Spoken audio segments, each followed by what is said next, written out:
runs one of those sort of after-school martial arts programs that's ostensibly a martial arts club, but is largely just a daycare. He's very good at keeping track of lots of moving things um, and also karate, apparently. But one of the problems is that he's kind of desperate for interaction with people who aren't either little kids or they're incredibly demanding, rude parents. Um, which is why it's so fun to go monster hunting with all of you. We might die, but at least you can carry on an adult conversation. Uh, his giant, big goal that he may or may not ever achieve is to have a stable enough living situation and a landlord who would allow him to have a dog, because that's the dream. Have a dog. Um, yeah, pretty much the entire high concept and stunts and everything go back into he's good at keeping track of lots of things at once, but when things slow down, he kind of breaks down. Um, ADHD coping mechanisms. Hooray.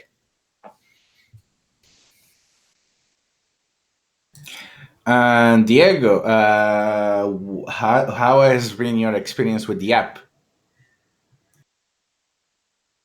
Oh, I've only done like 2 jobs so far, but one worked out pretty well. I mean, it wasn't great, but I mean, I got paid in the end.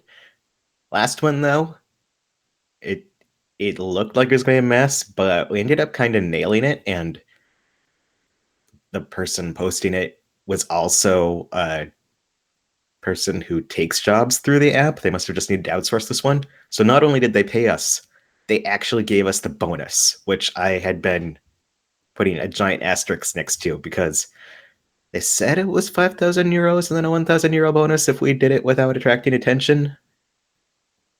But you kind of shave like 25% off of that because you're always going to get stiffed on the bill.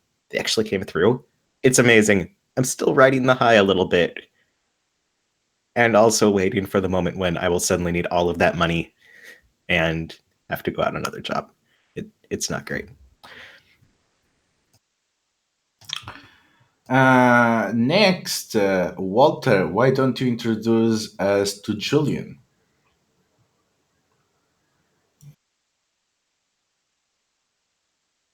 We can't hear you. Oh no, it's happening. You're muted again.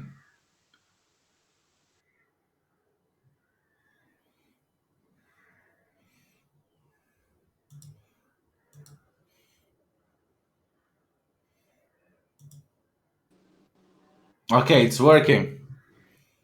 Okay, so can you hear me now? Yeah, I think it's when you go Okay. muted and then go off for some reason. Huh, that's interesting. So maybe if I just don't ever hit mute, maybe it doesn't let me come back. Because on my screen it looks like I'm off of mute. But does it look like when I was right before I refreshed, did like my mute symbol, was that lit up for you? No, it It was was not. not Okay. lit up, but I think it Yeah. was something like that. Yeah. Okay. Weird. All right. Well, let's see. Well, we'll keep going for now. I'll try to remember not to hit mute. I just do it like without thinking now. But all right, I'm playing Julian. Julian is the social butterfly to an extreme fault. He can't say no to a good time, which is really hard on his pocketbook. Uh, and his vision board is to open a bar where everybody knows your name. He just wants to be the center of attention. He wants to be making other people happy. That's what he lives for. And poker chips and glass shards. His day job, he works as a back in a casino, so he's sweeping up and cleaning up empty glasses and plates, and that's what he does when he's not hunting monsters, because that doesn't pay enough to cover the rent in this town, especially when you enjoy going out and socializing all the time. And drinks are expensive in this town, let me tell you. So yeah, and my kind of my cool things are basically I'm like an organizer, influencer. I've got the Instagram thing going. Now he's also we haven't seen a lot of this, but I actually have like some sort of good like spy assassin stuff, so I can but it's kind of mysterious, like why Julian might be good at certain. Like every once in a while, he's kind of like surprisingly adept at hunting monsters, and it's a mystery to everyone why that is. There might be an interesting backstory there. That's Julian. And instead of asking how Julian's experience with the app has been, I'm gonna ask what Julian feels about this current job that they just took. Current job. Right. So we've got this vessel. Now, Julian did want to take the one with the haunted Bugatti sports car because, come on, drive a Bugatti. But then we got to talking and we realized, okay, like sports car is kind of a tough thing to deal with, and this one paid more. At least it appears to pay more. And so we kind of got a. So yeah, that's why we settled on this one, and then oh yeah, that's right. There was also Julian has a contact who has a name that I wrote down and I already forgot what it was. Julian has a contact that is kind of good at like fencing art, and basically the idea is that this stolen thing that we're looking for is someone's going to try and sell it, on the art market. And so I have a contact who might help us track it down that way, or possibly help us sell it if we decide that that's better than actually returning it. But of course, Bob, we would never do that because we know that that's not the right thing to do, Bob. So obviously we're not going to do that, Bob. Yeah, and speaking of Bob, why Pearl? Why don't you introduce us to Bob?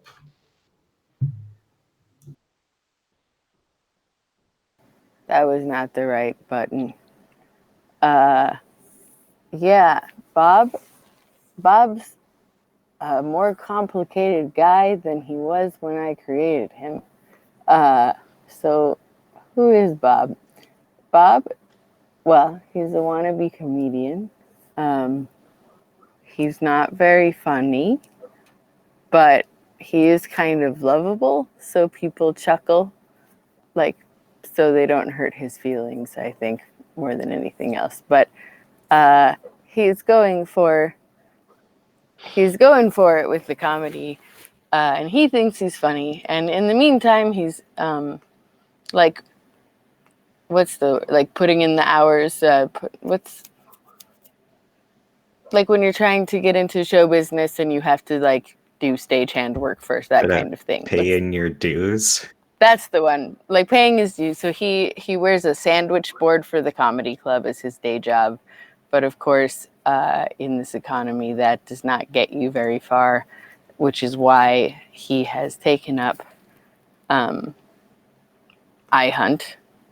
Like pretty much everyone else who hunts, he does it because that's a way to get your rent paid when there isn't another way to do so. But he's not thrilled about really any aspect of what's going on currently, and is also kind of maybe under the influence. It's hard to say because it has only just started to happen. But he met a vampire in our last session when he went for a walk to cool off because the idea of stealing things rather than taking gigs was messing with his moral compass. And he met a 2,000-year-old vampire making street art about how nothing ever changes with a giant boot, like stomping on things, and has sort of made plans to meet up with this vampire at an abandoned building in the middle of the night sometime soon. If you look at Bob's scrapbook, which I have updated in the Bob folder, it is now not single sheets, it is one notebook. The last page is an illustration of that situation, if you missed it. But I have a feeling that happy-go-lucky, which I think is probably the best way you could have described him up to this point, Bob is slightly less happy, and I'm not sure if he's going to stay so lucky. But in the meantime, his high concept is hello, fellow teen-lennials, because that's the kind of humor he thinks is great. Wordplay that is not actual wordplay. His drama is that he thinks dad jokes are not just for dads. His vision board is perfect comedic timing. One day he's going to get that laugh from the whole room. And his other aspects are time is an illusion, lunchtime doubly so, and haven't you heard? And those both have to do with the fact that Bob has super intense ADD, much like I do as a player, and often can't afford his medications. And so he tends to hyper-focus on random things and lose track of time. So those aspects kind of relate to those things that are part of his struggle as someone living under the poverty line under late stage capitalism. But the good thing about it, right, because these are double-edged, is that he knows a lot of random crap about random crap, from staying up till 6 a.m. looking up the dietary habits of sloths or whatever else, and also things about monsters.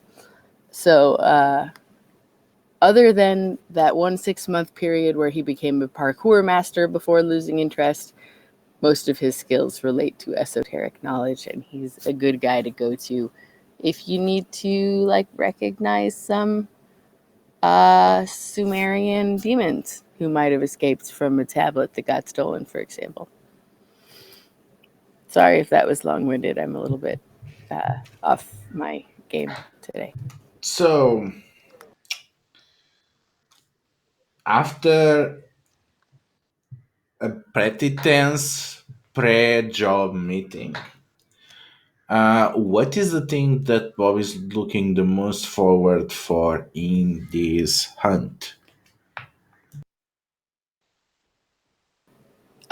He's actually super not into this hunt at this point, because there's been so much disagreement about what's going to happen. He appreciates the reassurances from Julian that he's sure are very sincere that they're not going to just sell it on the black market. But also he does not believe they are actually sincere. And sort of the attitude that it's okay to take a historical artifact from a culture that is not appreciated and treat it cavalierly really messes with him. He has actually a really strong moral backbone that is strained by the economy. Also, ancient Sumerian and Babylonian and Assyrian demons are scary as hell. They will literally rip the flesh from your bones and eat it. And nobody else seems to quite understand the crazy intense danger involved in this mission.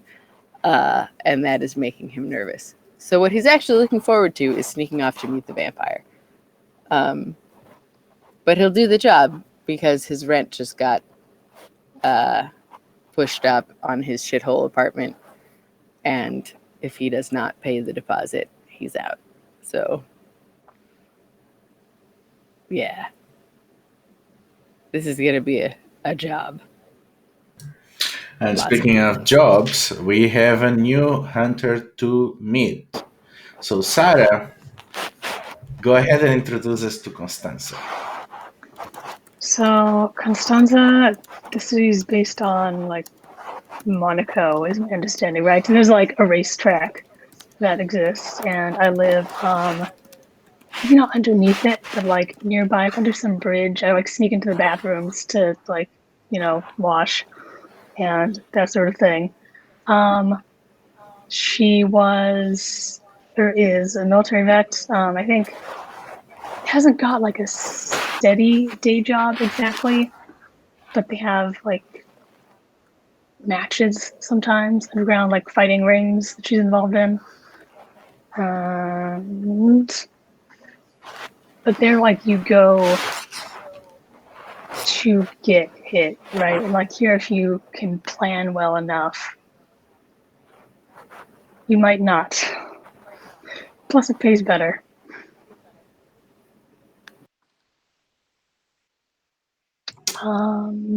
Vision board.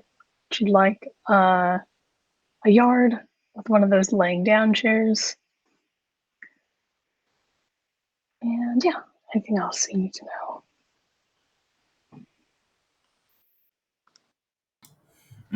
Anyone has any questions from Costanza?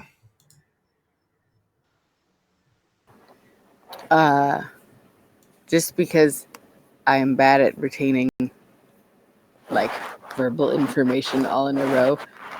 I can't remember. Did you say you've been hunting? I like got the gist of where you live and sort of the difficulties there. But have Yeah, you been hunting a long time? I think she's new-ish, but like she has a lot of similar experience. Okay, interesting. You're on. I assume you're on the character sheets. Oh, there it is. Okay, good. If I can look at that, I don't have to ask you as many questions. As far as aspects go, are your at your best and as your worst? At your worst, you're like extra 2 aspects. Like I added them because I saw them on the thing, but I don't. Yeah, I took those because I wasn't sure if they were actually aspects on my part. So yeah, I took the extras because I took the 66 kink, which is kind of like yes, community. I did that with the Evelinas. I just wasn't sure whether they counted as aspects or not. So I maybe have too many, and you shouldn't count mine as aspects. I have my extra aspects like in random, right under the other ones. Oh, gotcha. Yeah, I wasn't counting those as aspects, just like things to remember. I was not clear to me, which is why I'm asking, because I wasn't sure whether I had done it wrong by putting both things. Yeah. They're on the sheet. I figured those were just role-playing note. That's what I was assuming, but I also don't ever know what I'm talking about, so you know. But that is a good additional thing. I took the 66 kink, just kind of like community networking, I think. So it's just like to survive in this situation, you know people. There's like a baker who will give you like day old bread and stuff, so you don't have to actually go rummaging through the dumpsters for it, which she has definitely done.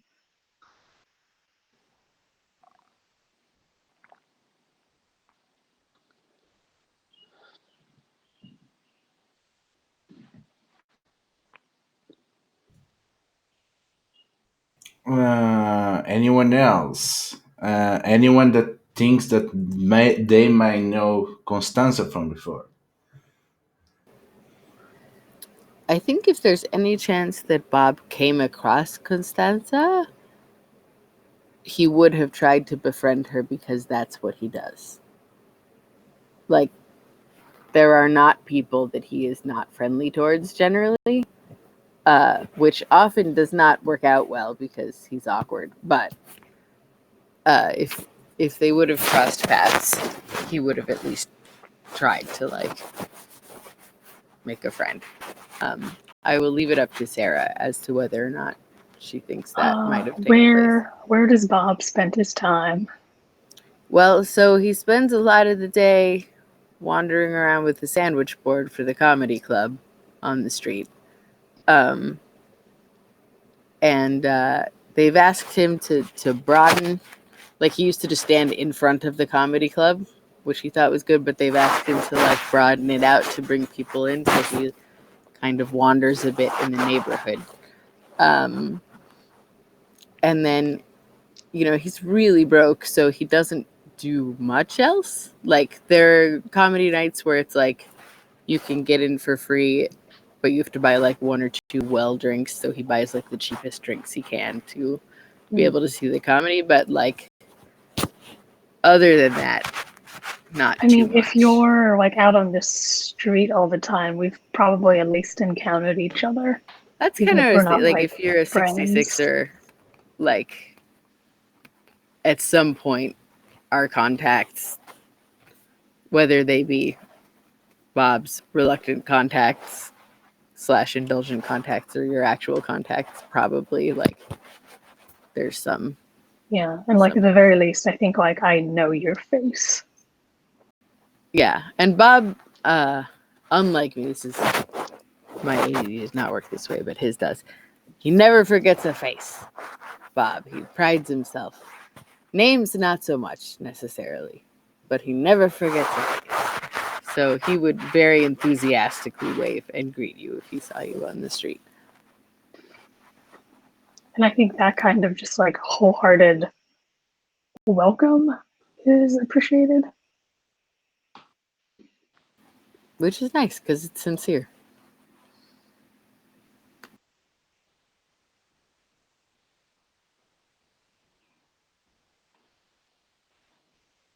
Does anyone else know his stuff? You ever venture into the underground fighting pits with your karate skills?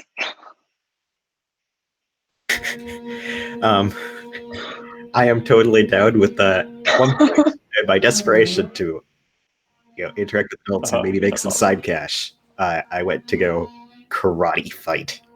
Or like you went to go like check it out or something. Totally. Or you know someone who knows someone. I heard about it maybe through the grapevine. I'm kind of imagining this thing might have happened to Diego where like one day they went to karate class and it's like, okay, all you little kids, like don't ever get in a fight because like martial arts is just for self-defense and you shouldn't get in fights. And then like after fighting in the fighting pits that night, he like comes in the next day with like a black eye and a broken nose and he's like I was hit by a bike messenger, kids. Always look both ways crossing the street. Yes, but I could see Bob having gone to watch because he's like all into parkour and maybe like doesn't quite get how different it would be. But then probably like never went back again because he was terrified. But I bet he's like at least checked it out to see if like there were cool moves he could learn. We don't do formal karate. Yeah, Bob discovered that much to his surprise. I don't know any of the kata. I don't think we Julian, I am I don't know if thinking. we formally established anything about how Julian like met either Diego or Bob to begin with. I mean, you met We on just kind of knew each other in the first scene. No, because you we went on the first monster hunt together. Yeah, exactly. And we you went met to on the trivia night.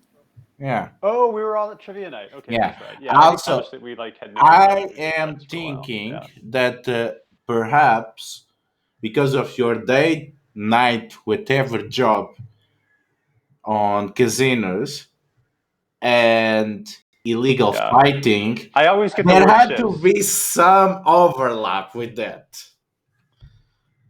I get the feeling that those could be. Yeah. Yeah, like maybe sometimes I end up in the sports bar, cleaning up after people, and like sometimes while people are watching the more like legitimate fights, there's the people who are really into it. They also bet on the underground fights, so I end up like hearing about this. Like I mean, it's not that hard to hear about the underground fights if you're hang out in that kind of crowd, right? People who are betting know where these fights happen, right? That's why people do the underground fights, because there's money in them. People who've got money want to see the underground fights. Everybody knows they're better than the ones that go on TV, right? I mean, that's for losers. The underground fights is where it's really vicious.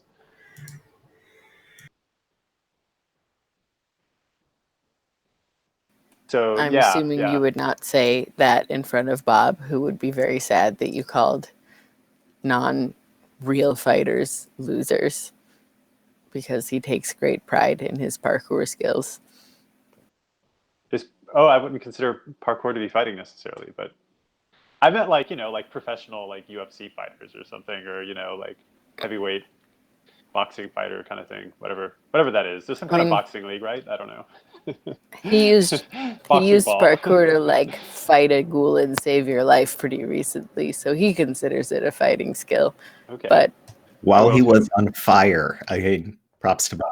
Yeah, Bob. Sorry, I meant it as Bob a just compliment. wanted I to was help trying out. to say that everyone who fights in the underground fighting scene is like super badass. So I misread the crowd. That's Bob's skill. That is true. It is definitely Bob's skill. So, you are a member of the 66, which means you are probably an experienced hunter. Considering both your skills for velocity and fighting, you probably can handle yourself on a fight beyond being a member of the 62.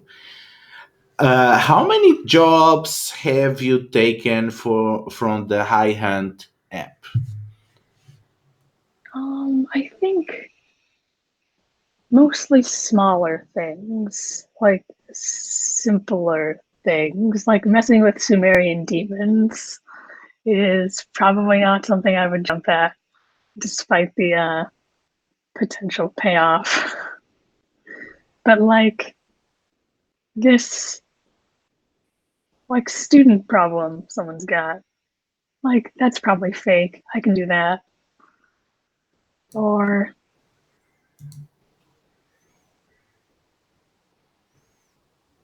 yeah, like little things, I think. So you take small jobs, reliable jobs. Do you have a good performance ratio? Are you able to get good reviews? Or you tend to be screwed up when it comes with the negotiating with the client? Oh, I think like because people definitely don't like pay you right away all the time, right? You got to like follow up for 3 months after. And I think that just like she can't stand that. Like there are rules, you know? There are expectations. Like I did my job, now you do your job. And I think she's gotten like extremely snippy with people just in trying to get what she's owed. So she's not got great reviews. Like she does the work, but it's all like personality complaints afterward.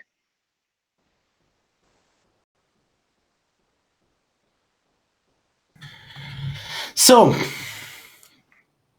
let's say that on the meantime you took one of the jobs. So that let's say that you took the job about the girl that was supposed to be a vampire. Oh, is that not related to Bob's Vampire? No, or is it? So my question is, Constanza, how did you infiltrate the student campus? Oh,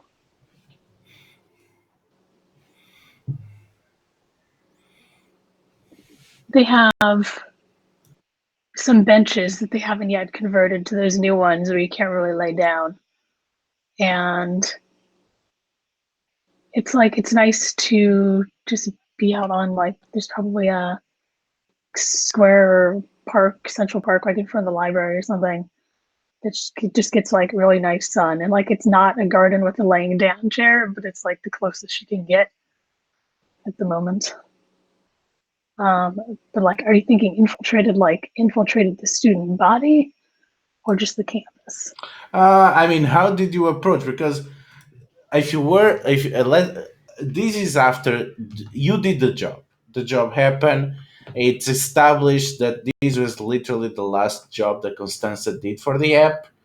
So just tell me, how did you get around to do it? How did you get to find this girl and to get proof that she is a vampire? So she is a vampire. Okay. Well, that's the question that I'm gonna ask later. Is like now, was she a vampire or you were in the awkward position in which you had to fabricate evidence? Oh. Hmm.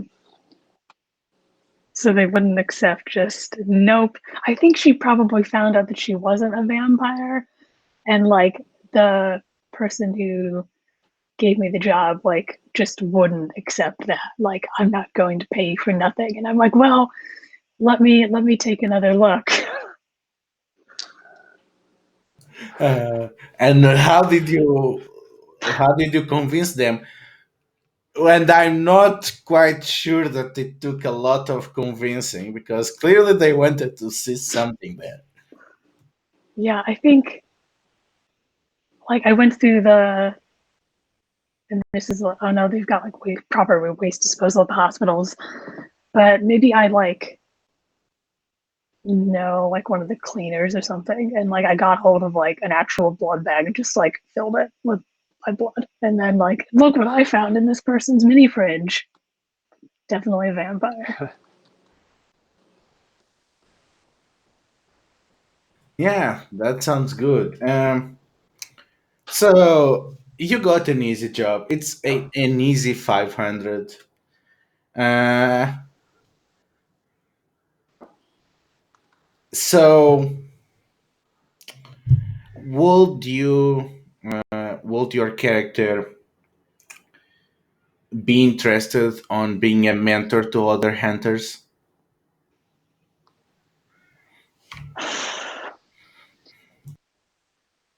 If it pays well. Well, you get a share of the job, and you get positive reviews. Hmm. It does not exactly pay well, but If it pays. yeah, the thing is, the way the algorithm works, if you don't have at least 4 stars average, you're gonna be locked out of the well-paying jobs. Oh, okay. So Yeah, I've gotta do it then to keep my ratings up. yeah, exactly. It's not Oof. like it's like you get better paying jobs if you have good rating. No, you are screwed over if you don't. Yep, that's the way it works. Hmm. Um, Cool. Yeah, that's the only way to keep myself in the top, like, 20% or whatever. okay, so we're gonna go back to the other cast. We extended a little on the introduction of the characters, and we ended up missing important stuff. So just taking a break on the game scenes. So I want to call attention to everyone that we have the level sheet. That if there is something that you need to change just for today, or that you want to change between sessions, go over them, inform the other people so they go and check. In any case, we have a new player, so please make sure to check Sarah's levels so that you respect that. And I will be updating the general one, maybe if not by the end of the session, afterwards, so that it's also on the general one, everything neatly compiled. I want to remember everyone that if at any point you need to take a break for any reason, if it's to discuss something that just you cannot handle with something, or you just need a break, just call for it, no problem. If you are going to something which you need the engagement of someone, always check here on the chat if are you okay with this scene, is everyone fine, can we go ahead with this. And again, if you want to communicate something specific, again, use the levels like you would use lines and veils. Use the X card if you just, hey, I don't want this to happen, or take a break and then say, hey, can we discuss how we're gonna work this? Or we can use script change if you want to slowly create a scene, if you want to slow goodbye. So if at any point you're not entirely comfortable, just calibrate or use whatever tool you think necessary. always wear on that hair on that side, and on the other side, if you're not sure how a scene is going, always err on the side of asking if everything is fine for everyone. I think that Sarah, you were not here, but because a lot of players they want romance to be a driving plot on the game. So to make sure that everything is fine, we are kind of telegraphing intent, and we are calling these meet cooties. So basically, when you are with a character and you think, maybe I want to lampshade that there is a possibility of a romantic involvement there, you just say, hey, I kind of want to see this scene being a meet cute between these two characters. And if everyone is okay and everyone knows that this is what you're driving for, we have the scene and then we plan something else for the future. So this is kind of how we decided uh, to do romantic scenes. Pearl added a few more things to the levels today, so everyone make sure to go through that. Uh, Before we resume with the game, any questions, Constance, Sarah, or from anyone else?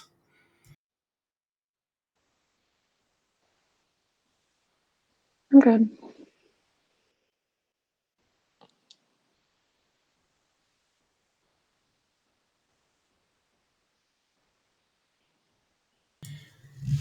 Okay. So is everyone fine to continue? Yep. Pearl? Sorry, my mute button is being slow. And I just realized either I missed something on my sheet or I'm trying to see if I didn't. Oh, I see. So, just to make something clear, I don't know if I've actually mentioned it. One of the items on the general list is physical restraint or paralysis, and I added that like some more specific things because like paralysis is not as fine as restraint is, for example, and it felt like there wasn't one box that expressed that. So it's sort of a weird mix of like it's okay on one box and then later it's not okay. So I tried to be clear about what those were. Also, I think the new things I added, I don't think are showing up on the GM level summary. So I don't know if they have to be manually added or not. They have But to be manually added, but I'm following the general one, the individual ones. okay, I just wasn't sure how it worked and wanted to make sure I had inputted them correctly. No, it's not a fancy sheet, unfortunately. Okay, I don't know how to use Google Sheets at all, so. Okay, so we're gonna get to the others, and we're gonna start with the bad news. And the next day, Bob does not remember going to bed after having a Wikipedia moment. Uh, Wakes up to a very bad information, a message from Leah. Oh Hey, no. hey, something happened with one of my students. I'm gonna have to accompany them out of town or lose them as client. I'll not be around in time for most of the job. I'm sorry about that. I'm gonna ask for the app to send some other mentor. Bob's immediate reaction is just concern for Leah more than for the gig. So his response is like, "Oh no, that's terrible. I hope your student is okay. If there's anything I can do to help, please let me know. I'm sure we can handle. Well, I'm not sure, but we'll do our best to handle the gig, and I don't want you to worry about it. Just stay safe and keep in touch so we know you're all right." No, it's fine. It's just that that their parents managed to convince someone that the kid has talent and they have to prepare for an audition to an art college, and they are basically strong arming me into going with them as chaperone.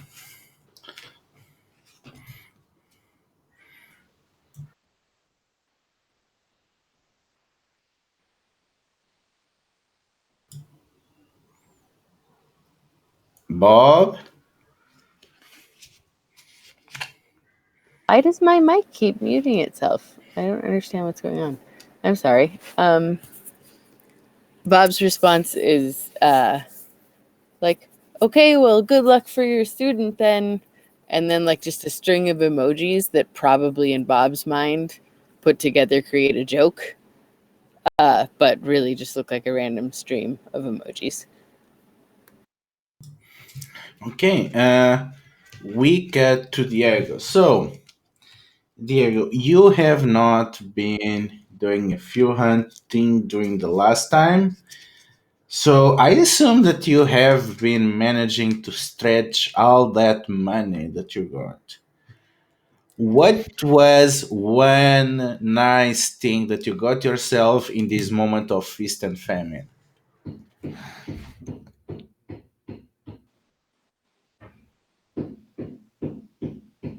Apologies for the construction noises from my neighbors who apparently really have to bang on our interceding wall this entire time. Yes, a dog. No, I wish. I wish. Probably we like my housemates and I using my newfound money, which I'm going to avoid answering questions about what I did to get, sprung for like a sofa, like one that isn't totally broken in and has and maybe hasn't had strange animals living in it before, so that when now someone is sleeping on it, it's decent. Maybe this one's even like a pull-out sofa. Oh my goodness, we have extra space. We can get another roommate now. But for the moment, this is like top-notch seating. We've only had scavenged stuff before. What happened to the old sofa?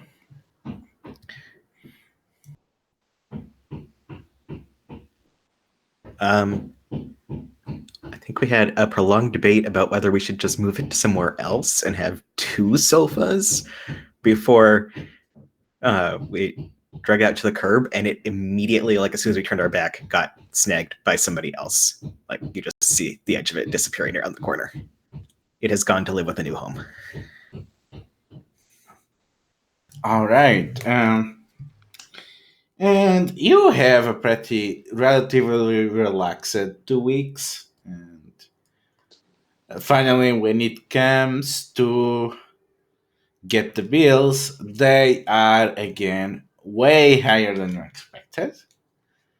And you turn again to the app, and you, before you can even check that, you receive a message from some of your old hunting partners. So, which of you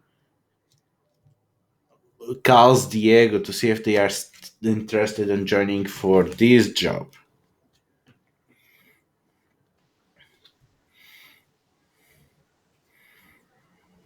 Well, oh, you're asking which of us is contacting Diego? Yeah, About the tablet? yeah, because I mean, Oh, you lost Bob is one definitely hunter, doing that. so Bob would have called Diego anyway. As you may recall from last session, Bob was like very sad that Diego was not there. yeah. We were excellent parkour buddies, so yeah. Yeah. Bob was like, I expected Diego and I don't know how things are going. So now that Diego is available, Bob would call him immediately, whether or not Leah were around. Because as stated, with Diego and Julian and Leah, we would be the best team ever. And soon that will be amended to include Costanza. But so yeah, Bob calls Diego and gives him the skinny, presumably.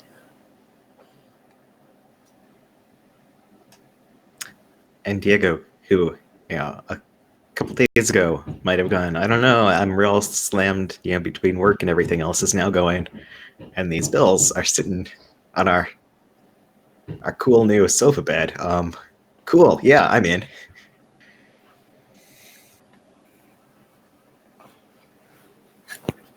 Well, that's awesome. I mean, we're going to be just like last time. And Julian already said he could do the bait thing again. He doesn't seem to believe in the Sumerian underworld, so like he's not even worried about it, which is concerning, but does mean that he's more likely to stand there being bait. And we can save him, so it's not a big deal. He did like being bait last time. I guess it's the thing. I wouldn't say he liked it. He was good at it.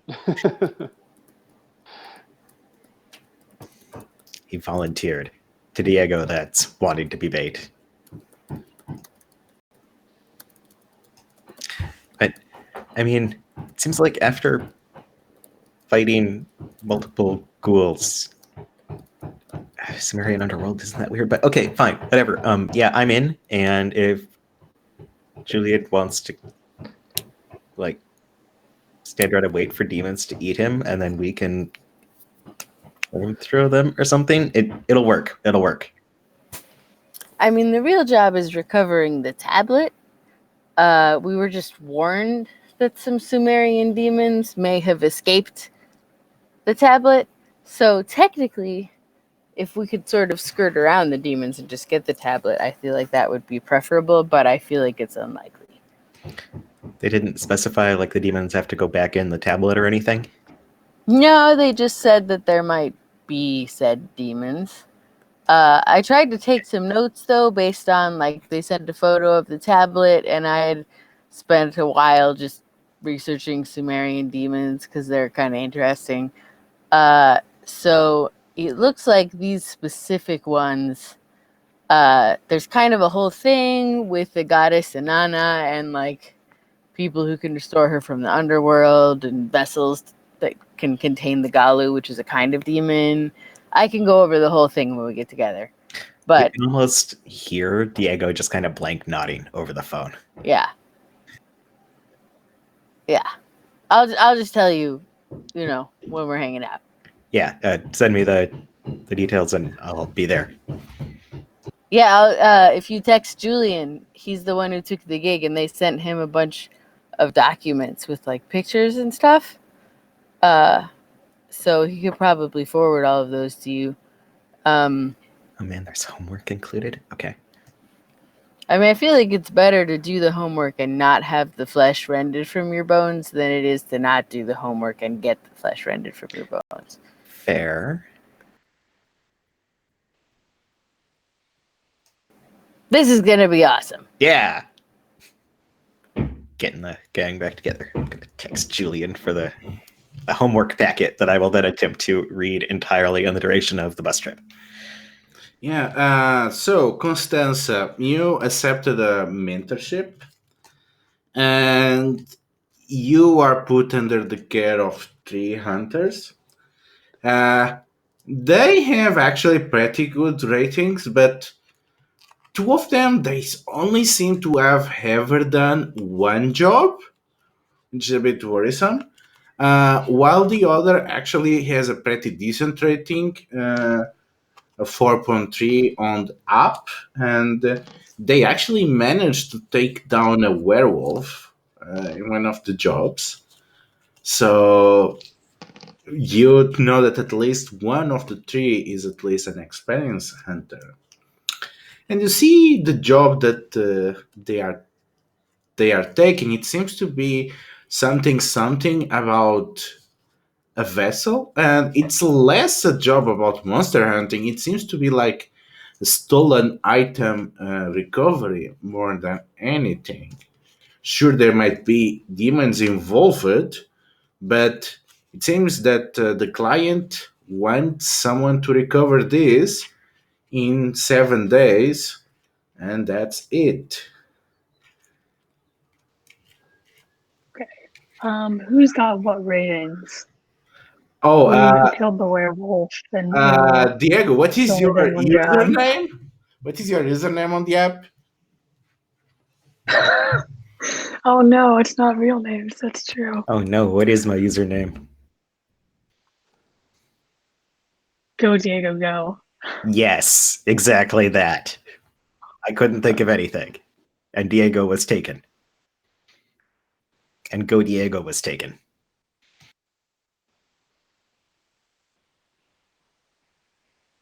Yeah, so it's Go Diego Go that has this rating.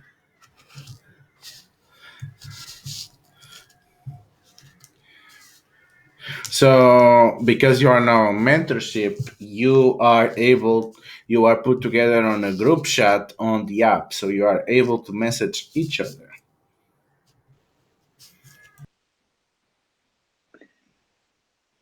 And you're like, hey, Don Costanza, where are you?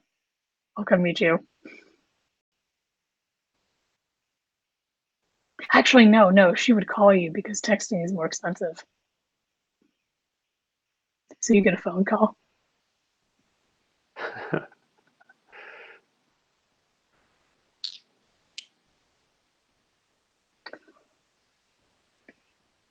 Oh wait, can we actually? I think no. I think the app does not like people contacting each other outside of the app. Okay. So it's Yeah. gotta be, it's only like a chat. Yeah, you can ask for the contact outside, but yeah, a priori no. Okay, then yeah, hey, I'm Costanza, I'm your mentor. Where can we meet?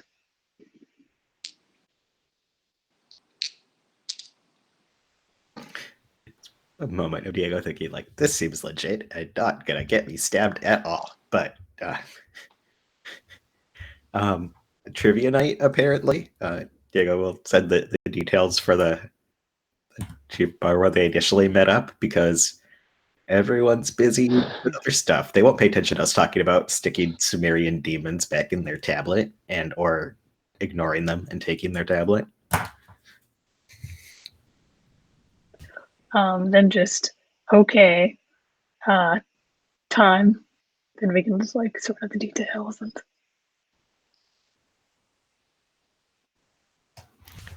Time, dates, details. I'm making little text emotions, but you can't see them because my hands are below my camera. also texting motions. Yes, text, text, text, text. And then you can tell me about the werewolf. Oh yeah, lessons were learned.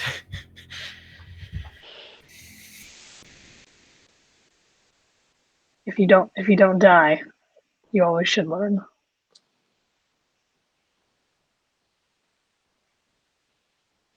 And yeah, I'll show up at trivia at the appointed time and date. Or just hang out outside. Bob Wait for comes someone who up looks like a little right on time. lost. Bob knows the trivia place, so he doesn't look lost. He sort of comes up,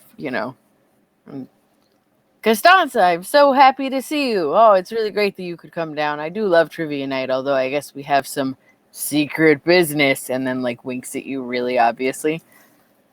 There's like a pause as she like looks up at her phone or looks up from her phone and then like puts it away. You're the sandwich board guy. Yeah, that's one of the things I am. So, points for you on trivia night. Oh, we're actually going in. I mean, fine, that's fine. How many people are I going to guess be in we there? don't have to, but it's like more comfy to sit.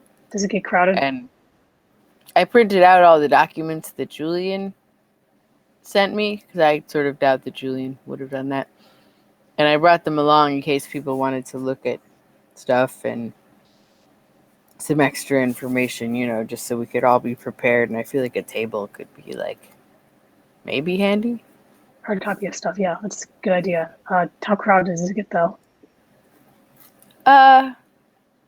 I mean, I like to think of it as crowded enough that you can remain relatively anonymous, but not so much that you have to fight for a bar stool. Fine, whatever. Great! Awesome!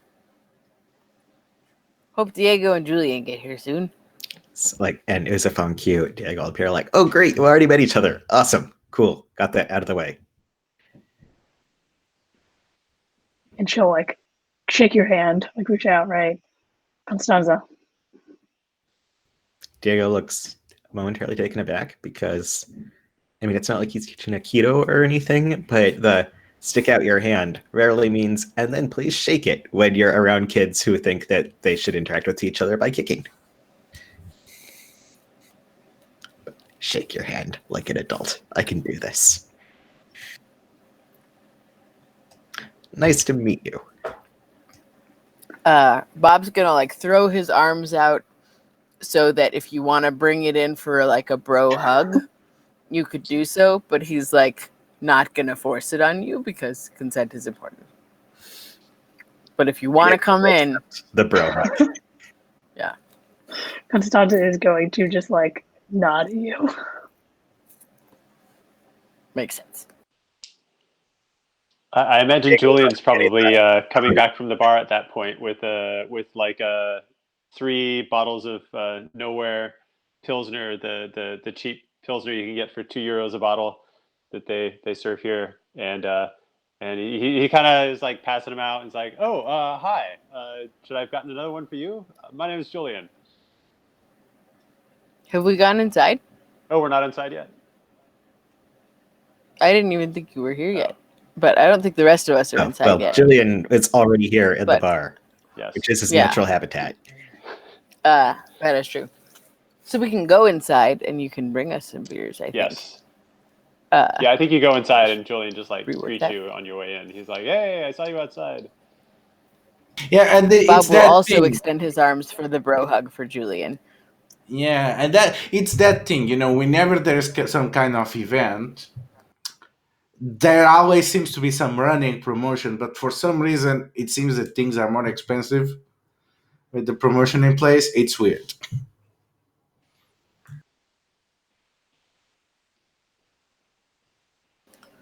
I want to focus on the mission, so I'm just going to stick to like some soda water probably. And Bob does want to stick to the mission, but also does not want to pay for alcohol. Well, I think Julian got him for us, was the impression I got from that. Yeah. Julian is always irresponsible about buying other people drinks. Diego is going to turn down a free beer. Which he Julian somehow should buy him money. Beers. I don't think Julian actually has money. He just has a tab at a lot of bars that are probably frustrated with him not keeping up with paying his tab. Have you ever been Wow. It doesn't work that way. Yeah, so I'll definitely take a free beer if Bob's not going to drink his. Yeah, I think Bob will let you have his because he really does feel like he wants to focus on things, and also, like, he doesn't know if it's just this round, and he doesn't want to end up having to buy the next round because he definitely can't afford 4 beers. So he's just like playing it safe a little bit. That is not even. But still is toasting everyone's good health. Yeah, and we get like some like booth in the corner, right, where like you can see the door and the back door at the same time.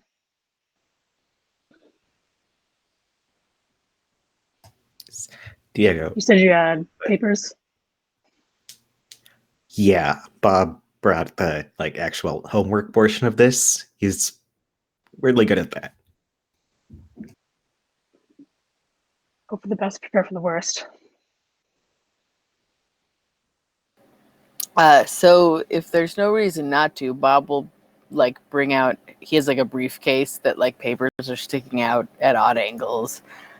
Because he has not only printed out everything Julian sent, but then all of his own research as well. And then he has some drawings on a sketch pad, and the table that we established as an aspect last week, the index of different monsters from or demons from the different regions,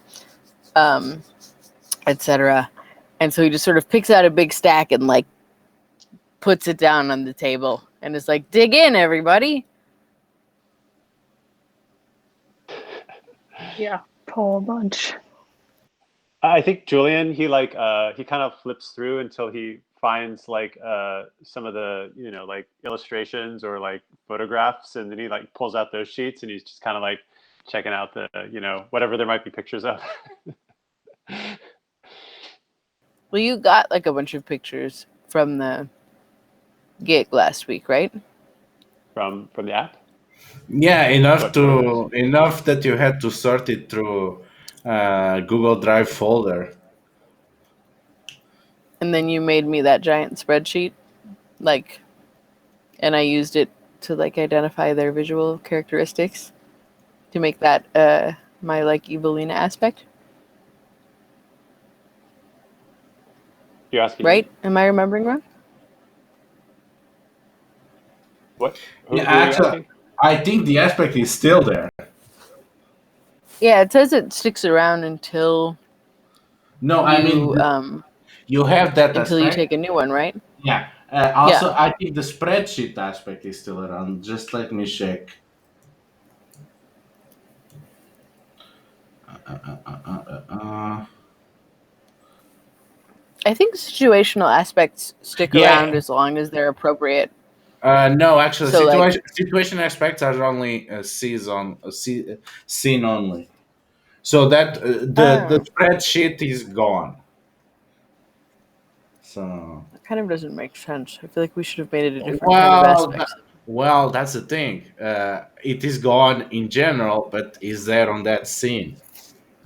So Well, Right, but like here why wouldn't I with have stuff kept it? means you I can hang guess on is to what it. I'm thinking. yeah, Definitely. yeah.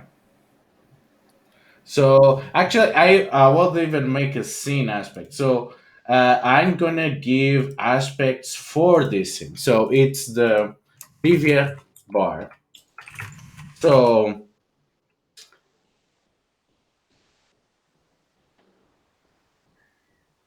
I'm gonna give an aspect closest thing to home.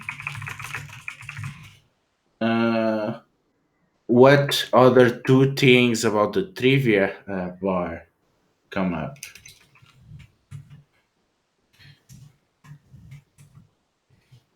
How about alone in a crowded room? Mm-hmm.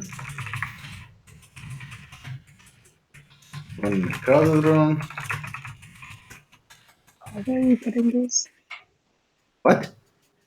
Where are you putting these? I'm putting on the GM worksheet for now as I write them.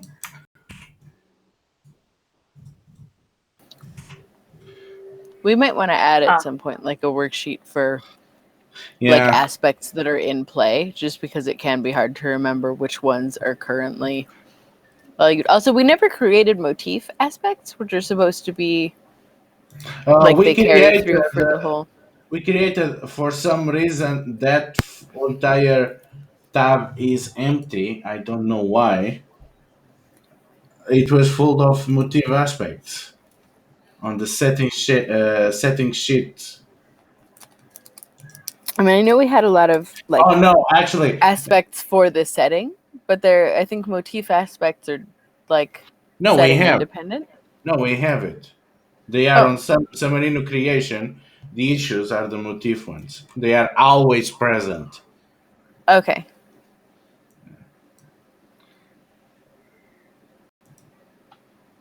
I didn't realize they were just named differently. Good to know. Yeah, because the name come from Fate. Yeah, I make it once it's done. I'll be moving them to the settings sheet. So zone name trivia bar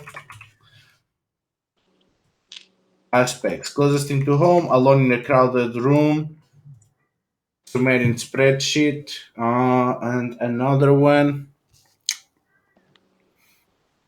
The never-ending tab. Oh yes, tab never ending. Okay, this is good. Okay, these are the aspects. Okay, so yeah, you have the Sumerian spreadsheet of all the things that you have available, and at this point, what are you trying to accomplish actually, other than the briefing Constance and Diego? I mean, I feel like that is the main thing is briefing them, because like this is a pretty big and dangerous job, and if everybody doesn't have at least like some baseline of information, there's a pretty good chance someone will get killed. We're up against like multiple very dangerous things. So in my mind, that's like largely the point of this meeting, and then maybe just like agreeing where to meet up after that. But Actually, I think okay. First of all, everyone on the roll for your party, give yourself enough tokens as your refresh. It's time to get up to it. So we don't have Leah. He goes to the Shadow Realm. So everyone else, add your name. I don't see Julian. Am I red? I think I'm the red tokens, yeah? I'll take the red ones. Oh, well, the My blues name. are mine. So just be sure to write your name next to them. Yeah. Where's the Roll for Your Party link? I just linked it on the chat. Ah. And yeah, it's also on the links part of the character sheet. This character sheet is a bit way too many tabs. It's really ridiculous. So yeah, so I think you are basically using all the prep that the two of you gathered on the last session to give an advantage to Diego and Constanza how they're gonna act. So I'm gonna say both of I you was are. just about to bring that up. So Exciting. Yeah. I'm gonna say that this benefit, which they will be able to draw later, I think these are clear-cut create advantages. And the difficulty for this, because they have so much data available, it's going to be two. And I am pretty open to what skills we're going to be using.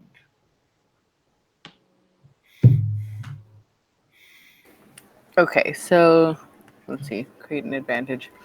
I'm all for us doing as many creating of advantages as possible before going into fighting, so that we have lots of free invokes. Mm-hmm. I have academic as a skill that I'm good at, and I did spend like all night researching and organizing to whatever degree I could. So I would say if you would allow me to roll with academic, that would be my choice. That would be perfect. Do you have any stand that might modify this? I do, but I don't know that I want to spend my fate points on it, because my academic is so high compared to the challenge level that unless I roll really badly, in which case I will invoke to like redo it, I may be able to succeed pretty well without having to spend a fate point. Yeah. Go ahead. So let's see. 1, 2, 3. Also, elementary has the advantage. It is something that you can use under stress.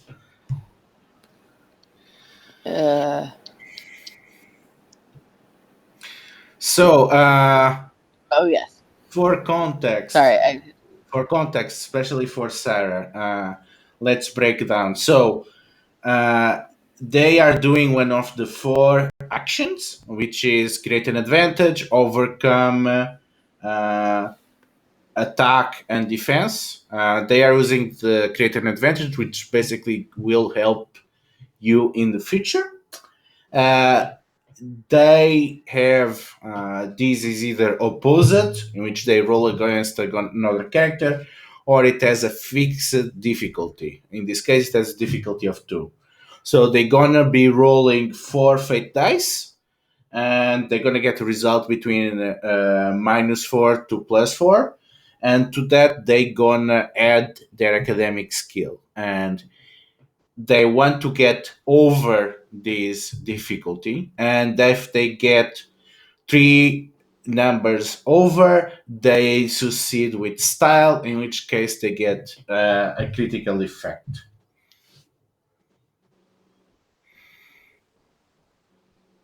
Also known as a boost, just for like clarity of terminology in book versus in game, because sometimes we use different words. Yeah. And it confuses me, so I try to keep track. But so yeah, free invokes are great. I'm a big fan. I'm gonna try to create one right now.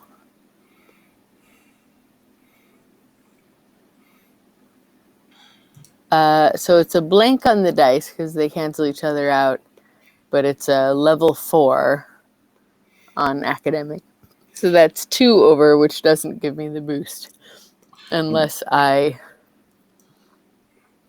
invoke something or use a skill. Yes.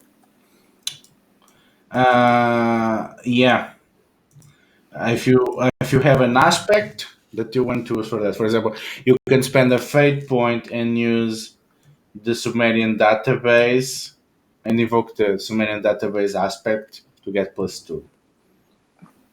Right. I'm trying to figure out if it's worth it for whatever I'm on invokes, and I know I wrote like a reduced thing, but I'm just this isn't my day, I'm sorry. In terms of like the success versus the awesome success or whatever it is for So creating an advantage, what happens if I make it but don't do the super advantage? so if you succeed, you get to create a new aspect or to and get a free invoke or on that, or to add a free invoke to an existing aspect. If you succeed with style, you create a new aspect and you get 2 free invokes, or you Oh, get that's right. 2 free invokes to an existing aspect. So basically, So it would. So if you had 2 more points, it would help us get some extra stuff. you will be sacrificing a fate point to give a fate point that everyone can use. Right. And I think I only need 1 more point, but there's no way to do 1 more point. It's either 2 or There is. not, right? There is. Oh. And I will think that you, because you have been actually the one most dedicated to that, that you will know. You can use your I'm just scrapbook to tired. get +1. I can use my what book to get +1? Sorry? You can use your scrapbook to get the +1. Oh, that's right. I always forget. I think because nobody but me is making a scrapbook, so it just feels like something I'm doing in my spare time like a weirdo. The advancement when I'm advancing, and then I forget that there's a move attached to it. So yeah, yeah, I've totally forgotten how they work so mechanically. you basically you it's tied to the big mood selfies. If you basically say, "Hey, remember that time," and you call back to one of your big moods, you can get +1. I can do that. I have 8 pages of scrapbook to call on, so I will quickly look through it. Although I'm also using it as like Bob's personal diary. There's a whole page about Julian, for the record, if you want to look it up, Walter. But I'm gonna go on my page 4, which is like my page about our big incinerator flame throwing situation, which shows us all working as a team. And I'm gonna say that like I'm gonna invoke that. Like, remember how we used like my humor and its ability to be on fire while doing parkour, and Diego's flame throwing skills, and Julian's bait being skills, and all together we totally managed to pull off that gig. that's what this is going to be like. Mm-hmm. Like, we've got all the knowledge of the demons, we've got all of our skills, and it's just going to go over like wildfire. Teamwork.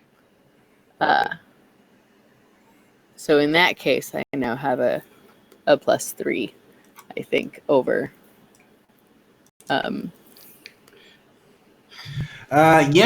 So are you going to be creating an aspect, or are you going to add the 2 free invokes to an existing one? I think so. It's create a free aspect, or create an aspect with 2 free invokes, or just add them to one that exists. But either way, it's 2 free invokes, right? Mm-hmm.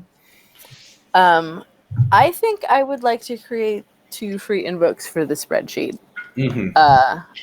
so that I can call upon my knowledge from it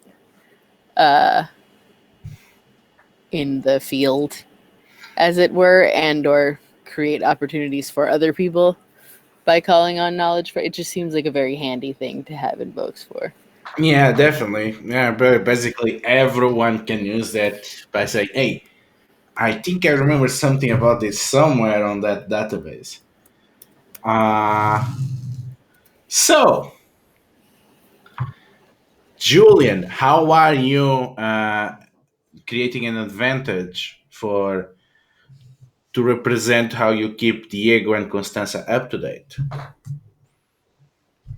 How I keep them up to date? Yeah. So basically, uh, Bob was briefing them with all their research. How do you prepare them for the hunt? How do I prepare them for the hunt? I am. Uh, uh, I see myself as like a cheerleader, right? Like I see myself as like drawing attention to Bob's good work and helping to I don't know, maybe as Bob is going through pages and stuff, I'm like, maybe I got like some sticky notes and I'm kind of like like putting down like the synopsis. I'm like as best as I can, I'm trying to like understand what Bob's saying, and then I'm kind of like, all right, yeah, I think this is the simple version. This will help us like find things easily and remember things for those who are like, and I probably get some of it wrong, but Bob can correct me as I go. I think I'm like trying to like put the yeah, just sort of like do the best I can to keep up with organizing Bob's like voluminous research. Mm-hmm. Okay. Again, the difficulty is. And I keep bringing people beers, and I always put a beer bottle in front of Bob, even though he doesn't drink it. There's always one sitting in front of Bob. Okay, so difficulty is going to be 2, and what skill do you think this is best represented by? Well, I've got I would have to say probably my organizer.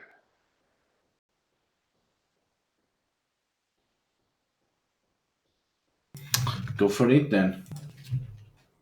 Okay. So let's see, there's the roll for party, and I'm gonna roll the whoa. Okay, let's see. All right, I'm gonna roll the blue dice and wait for them to settle down. Looks like I have a +1 total. And organizer is my 4, so that would give me 5. I don't know, what was this? I forget what the challenge rating on this was for doing 2. 2. Okay. And I got a 5. Okay, so you get with style. So, do you want to create a new aspect, or do you want to give 2 free invokes to an existing one? Yeah, I think it makes sense since I'm just kind of like trying to like help organize, everything that's on the spreadsheets and help everybody like focus in on what's on the spreadsheets. I think giving more free invokes to the spreadsheets, right? Like maybe like, or add like, I mean, I think like sticky notes on the spreadsheets would be like the new invoke. So I think it just makes sense to like just pump that up to 4 free invokes then, right? Spreadsheets. It might actually be good to put sticky notes on the spreadsheet because any given person can only invoke an aspect once on a roll. Oh, okay. So someone could invoke the create a new sticky one. notes and the spreadsheet. Yeah. Okay. I like that. Sure. So sticky notes. Yeah, sticky notes sounds good.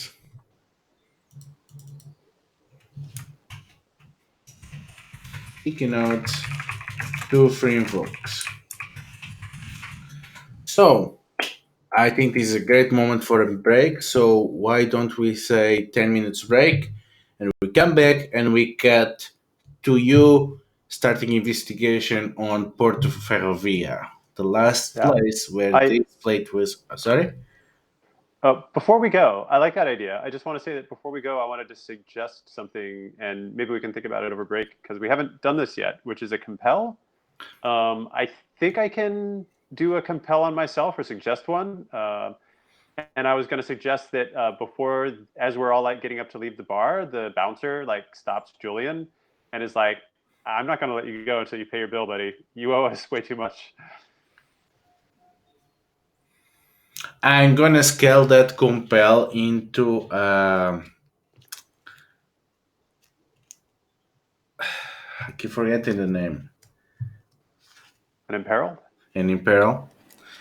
And I'm gonna say you're gonna have to either leave your phone or you're gonna have to hand over all the money you have in cash. Wow. Oh my God. No way. But I took my entire $1,000 cut. I just taken it out of the ATM and I have it, well, all that's left of it on cash right now on me. Like, that's not good. But then, oh man, but then I don't have a phone. And you are an That's really screwed influencer too. without a phone. Oh my God. No, no. I gotta have my phone, but that's all of my money. Oh shit. Oh man. Oh my God. What am I gonna do? I mean, I don't. Is my tab? Wait. Well, just what's my tab? Maybe I have enough. I might have enough to be able to pay off my tab. It's let's see. I've got 800 euros left that I haven't spent. Like my tab's not 800 euros, right? Let me just pay Yeah, my no, tab. What is it? no. I mean, let's assume that you have left at home the money that you have to survive. Just enough to survive. Okay. Yeah, Well, and all right. this is literally all the money that it will Any not. extra money I would have. Yeah, This is all the money that I haven't spent basically on basically, yeah. This my money life. that is not This is my already rent spent. and a little food in the refrigerator, and this is all the money I have left. Okay. Oh man. All right. All right. I gotta have my phone. I gotta have my Instagram and my Twitter. So all right. All right. I give him the money that I have left. But now I'm broke, which I'm broke a lot. But I was not planning to be broke for a while again. So this really sucks. Okay, so you get a fate point. Okay, let's go with the break. And if anyone can think of any ideas for compel, we do those before we get to the scene. Okay. Okay. See you in 10.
Oh, everyone shuffled. Yeah, I had to drop out. I couldn't get my camera to come back on.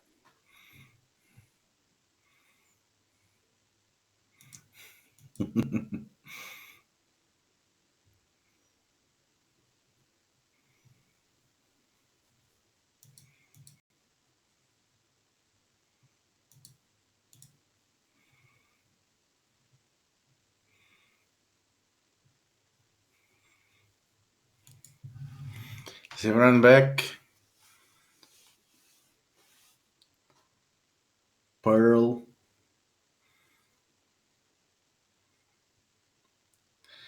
It's fine. If you need to call it early, we can also end the session earlier. Or just go without you.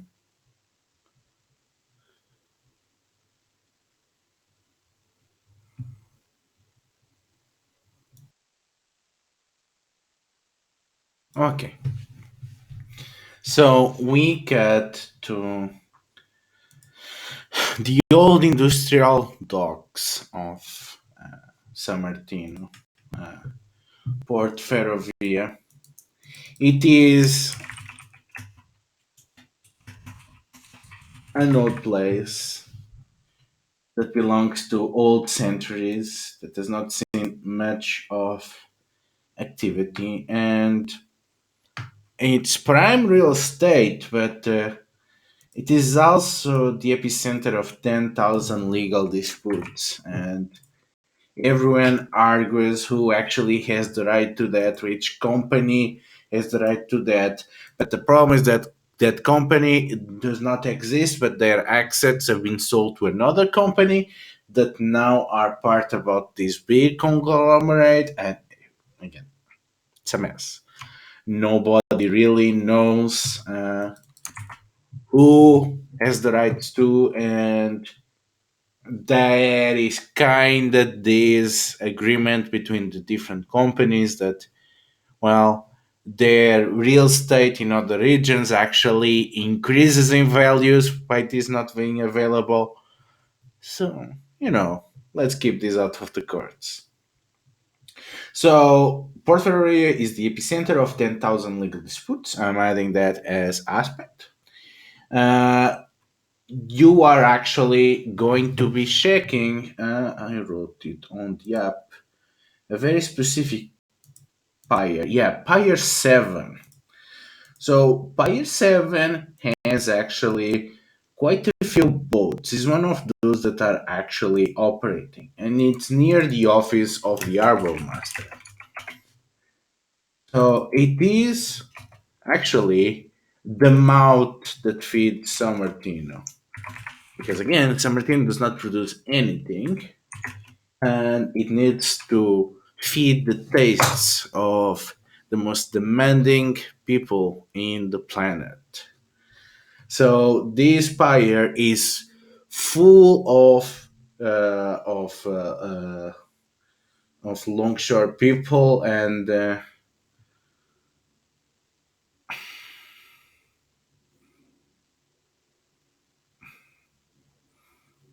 what is the word?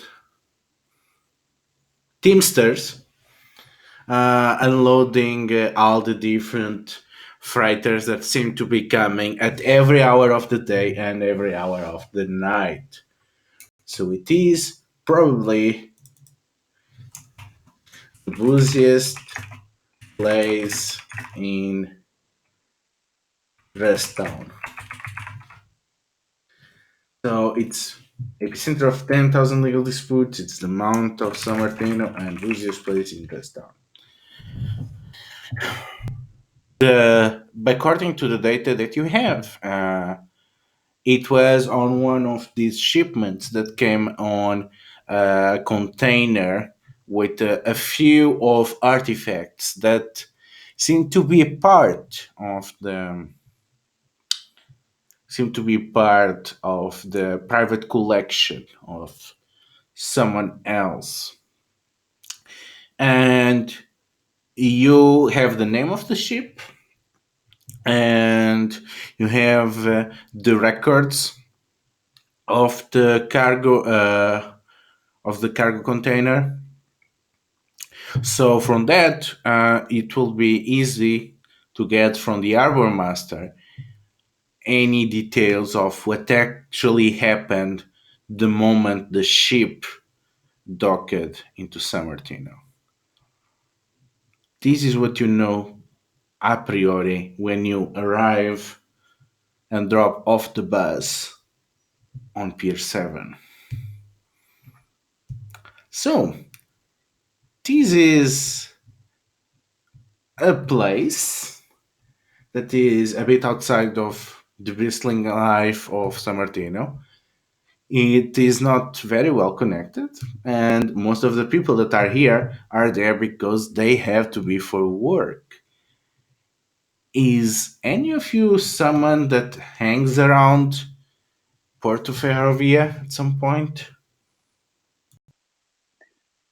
I know people everywhere, so I might not necessarily like hang out here myself, but like I don't know, maybe there's like some like someone doing some fishing in these waters that they probably don't have the permits for. Who Yeah, ventures inland a little more often. yeah, and I can see a lot of teamsters that might partake on underground fighting or on watching them. Oh, I mean, not necessarily involved in that world, just like people that you encounter. Hmm. So, in that case, would you say that you try to meet on those people on that Oh, side of the event, look around yeah. for them? And I've got a move. When you spend a fate point to declare a scene detail, and that scene detail is a character you know, that person is an expert. Would that be at all relevant, or is this just a person who, like, we need a pair of eyes? Yeah. So basically, you can spend a fate point. So give me one of your tokens, and you can create. Do do we need an expert here, though? Yeah, that's the question. Like, what does that mean to be an expert? It means that basically they are very skilled at something, which is great when you need someone to do something for you. Like, say, break into a ship, break into the harbor masters, hack into one of the computers and get the shipping manifesto. If you want someone to do something that you will not want to do it yourself, that might be useful. Okay. Well, yeah, let's do that then. Maybe someone who is like, who would have been responsible for loading and unloading the ship that we're after. Okay, so spend a fate point, so give me a token, and let's start with the most important. Give me a name and tell me one thing that you know about them. How many fate points do we start out with? Is that the same as refresh? Yeah, it's a refresh. So you start with Okay. 5. Right, and I spent one for a stunt. And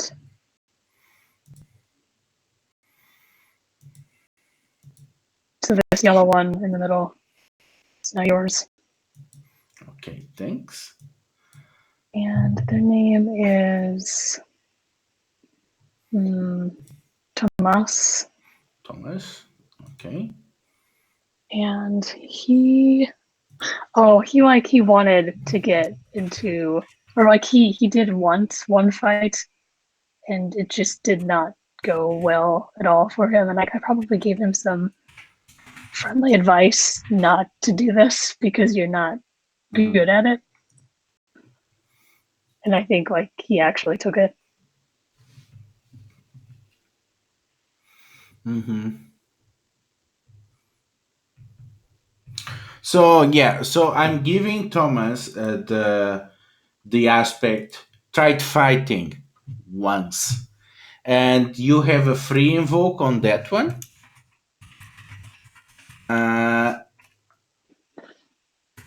Also, so all you say that he is very good at something, or he's pretty decent at something, but he can get some other people to help. I mean, like he is a legitimate employee of somebody here, so like he has access to places that we wouldn't. Legitimate access. Mm-hmm. Okay. Which skill would that be?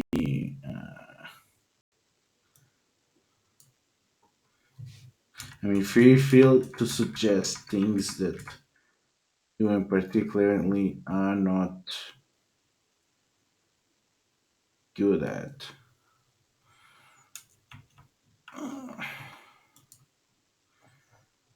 I can see professional, spy, could be good ideas. Any other suggestions? Just looking for the list.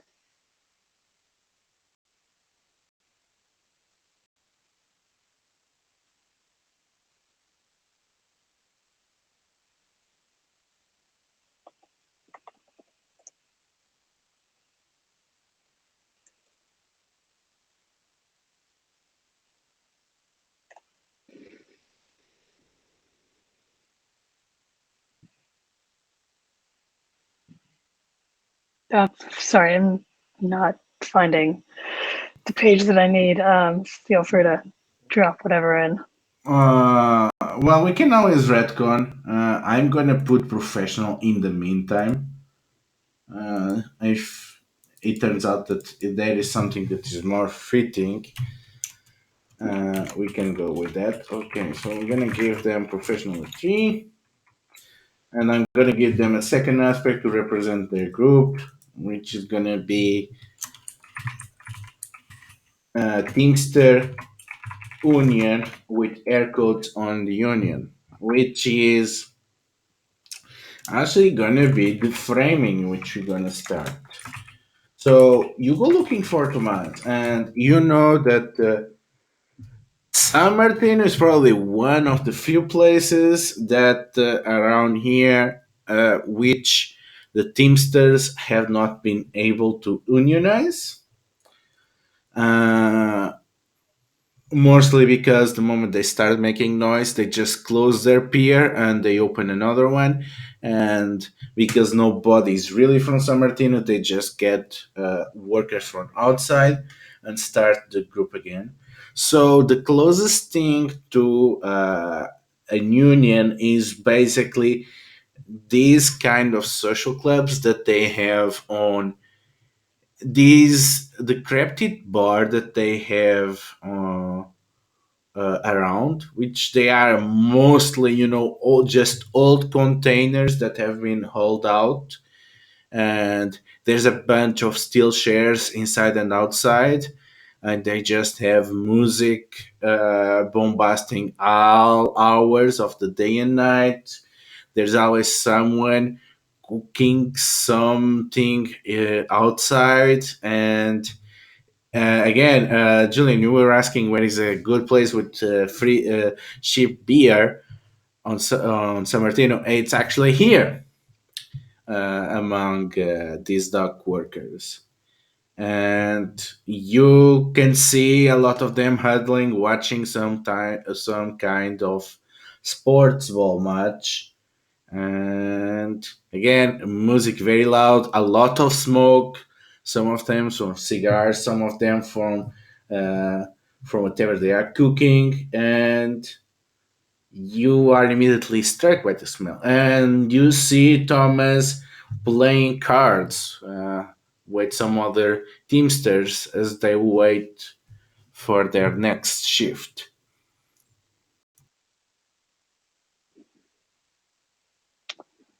Let's see. Bob, do you feel up to accompanying me? I feel like I need someone who really knows the job that we're here to do because you've got all the information.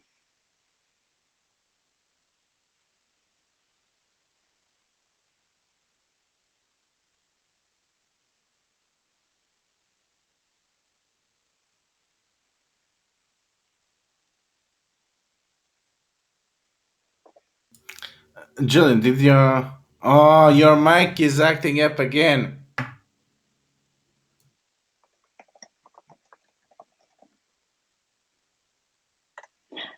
So Pearl, I know a Teamster who's responsible for loading and unloading the ship that we're looking at. I guess the tablet might be on it or something. But he's playing cards. They're just like hanging out. And then I guess a lot of the other Teamsters who work the docks. And I just need someone who knows what's up about the job specifically. And maybe that I isn't can- terrible with people. Yes. I mean, I feel like he's terrible with people Are the you same way talking that to I am Bob terrible or with people. to Julian? To Bob. Okay. Yeah, Bob's not terrible with it. Like, he's awkward, but he's also like so earnest that people tend to actually be pretty nice and I just like really receive want him to see well. the combination of like all business, no manners. very And different I than- try so hard, but I'm so bad at it. Tag team someone. No, I think that's going to be a great set as well. So I would be happy to accompany you on the mission. What were you saying? You might want to bring Julian inside too. Julian's like the people person. I think kind of You might even want to join the aiming card for game. the opposite of that, like seeing the two very divergent personalities trying to handle the situation. But Julian is the people person who magically walks into like any situation and has no problems. So you probably would have better luck with him. Yeah, I mean, this is someone that I know specifically. So like, I don't think we got any issues. Just like I need someone who knows the job and the information. So Okay. like, I think as we're walking in, just like, and we see just the water and the ships, and like they're probably unloading some a little further down, and then we see the guys with the like barbecue and the card game, and I'm like, I Speaking know of someone. speaking of having issues, that's your drama. I'm offering you a compel that there was something the last time you met Thomas that he did not really like.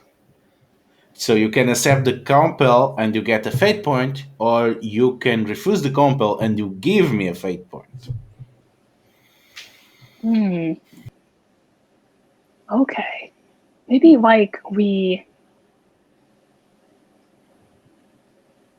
he wanted to like me to teach him like some stuff, because like maybe he wanted to try out like the fighting thing again, and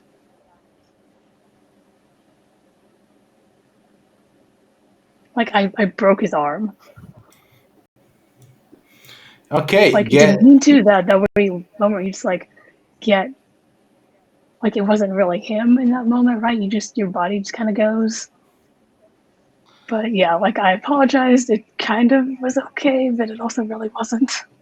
Okay, get a fate point. So, as you and Julian approach, Thomas puts Or the Bob. You card. decided to take Bob, I think, right? Oh, okay. So, as Constance and Bob approach, Thomas sees you and puts the cards on the table and rises and messages his arm. You show here at my place of work. You have any ideas how many painkillers I need to pay just to keep working? And I could not even go to a clinic. I had this fucked up job. A job. Look at. I can barely go all the way down. I have to be high as hell to go to work. And like, hands up, like, how many times do you need me to fucking apologize? I don't want a fucking apology. I want to stop choking Vicodin like candy. And like, I think like kind of like stepping in closer, like not in a threatening way at all, but just like, if you were better when it needed it. Just like, and not meanly, right? Like, I mean, like, as a joke, although you may not interpret it as a joke. Yeah, I'm gonna say that gonna be you're gonna need to overcome him being standoffish. So you gonna be rolling against him. So you are trying to this with skills sounds hard. So this seems definitely that you are trying to influence on or Just so. like, yeah, calm him down, get him to Yeah. like, shit happens. Okay, I think social worker and influencer would work great for this. You are looking at somebody else's sheets. I'm not looking at nobody's shit. I have no Oh, idea what you have. so I have neither of those things. Okay, let's see what you have to see if there's something that is completely I've got okay. survivor, fighter, guerrilla, maker, and organizer. Okay, let's go with organizing, not to be entirely nasty the first roll. And you're gonna be rolling against what would be appropriate here. I'm gonna say it's against. Before we do the roll, can I have this awesome move that I'm able to use once a session, and I never use it because it's supposed to be used before the roll. So it's let's see, which one is it? Let's see. Oh yeah, in this together, if a team member is suffering emotional or mental stress on a job before they roll, they can I can let them either use my organizer skill, which is a 4 instead of their own skill, or they can just take a +2. But if they fail, I suffer the same stress they do. So maybe we could have like before you roll, like a little flashback scene to like something between Constanza and Julian, if you want that bonus.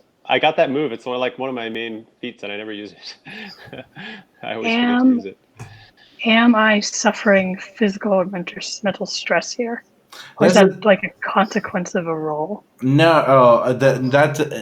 Okay. Is Constanza handling it because she's going in for a joke, right? Or Mhm. she's actually joking too because she's actually upset because she has seen way too many fighters having to having botch up healing and having to depend on addictive meds. Or are they trying to disguise their actual concern?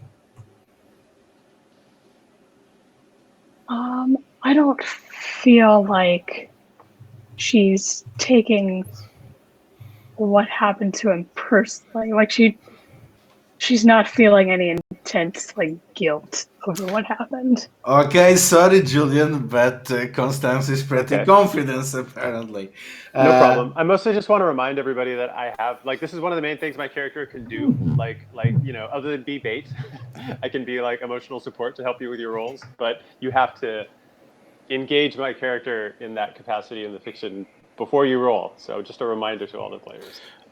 okay, so you're gonna be rolling organizer against. I think it is against their organizer too.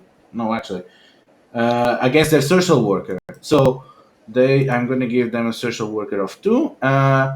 You can go ahead and roll. So you're gonna roll 4 fate dice, and you're gonna add your own organizer skill to that. Okay. And it's fair, which means No, they gonna roll after you do. It's opposition.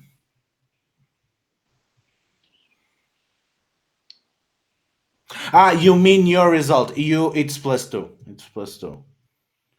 okay. Yeah. And I'm rolling how many fate die? 4 fate dice. And is that because like where's that number coming from? It's always 4.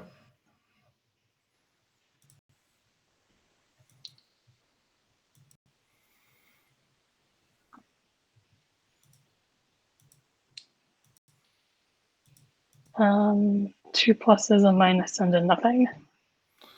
So +1 plus fair, so that's +3. Now it's their turn to roll.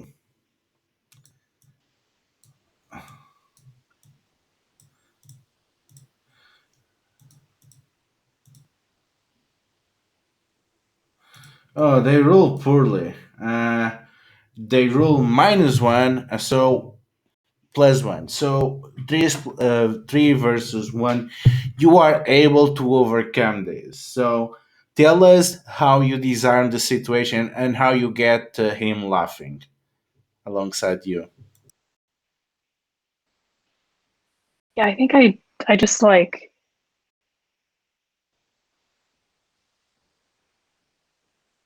maybe he does actually read that as a joke, right? That like if you'd been better, you wouldn't have needed those. But like and like offering to like maybe doing like another round, like not really meaning it, but like hey, like in front of his friends too, right? So like he has to either back off or like escalate.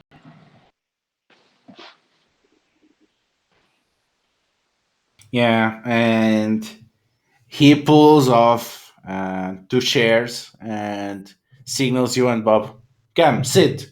We need another 2 for another round anyway." You want to get a poker to Bob? Poker? Sure. Right? This is an environment Bob's not particularly I know. familiar with. So, yeah, that. I'm sort of like looking at you to make sure I'm supposed to be answering yes. And then like yeah, I think she like grins at you and says, that sounds like a no. Go easy on him, Yeah, guys. maybe not this time. You know, next time. There's always next time. Yeah, so they are playing with lupins. And just like fair warning, guys, I've got no cash on me, so Yeah, that's why they don't have either. That's why they are playing with lupins. In case I need to show just for context what lupins are. Of course, there's always every single image of lupins is alongside beer. So content warning for alcohol. So they are basically playing with lupins. So each of them has a small plate of lupins, and they are moving them as they make bets. So as you are playing, how does the conversation goes? I think I like genuinely ask like how he's doing, like how his arm is, how it's setting, that sort of thing. I think Constanza, maybe not like broken bones, but she's definitely like had her fair share of injuries like fixed. So like she doesn't have any medical knowledge, but it's like secondhand stuff that other people have told her. So she's like kind of giving him some advice.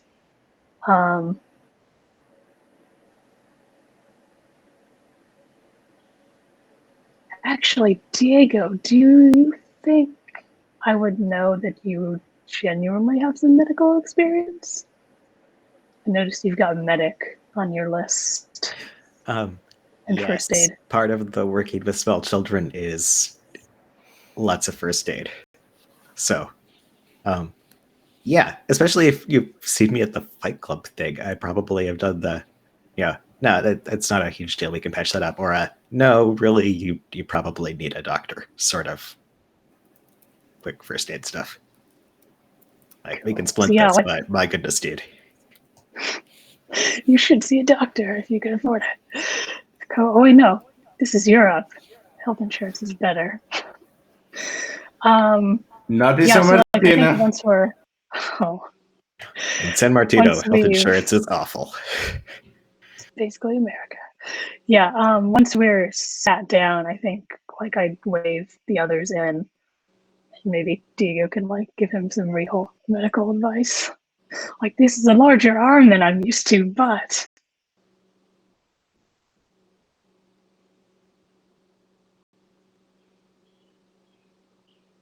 and yeah, and like kind of then turn the conversation to his work. Like, you know, how do you manage uh with that arm doing your job and then kind of sew this ship?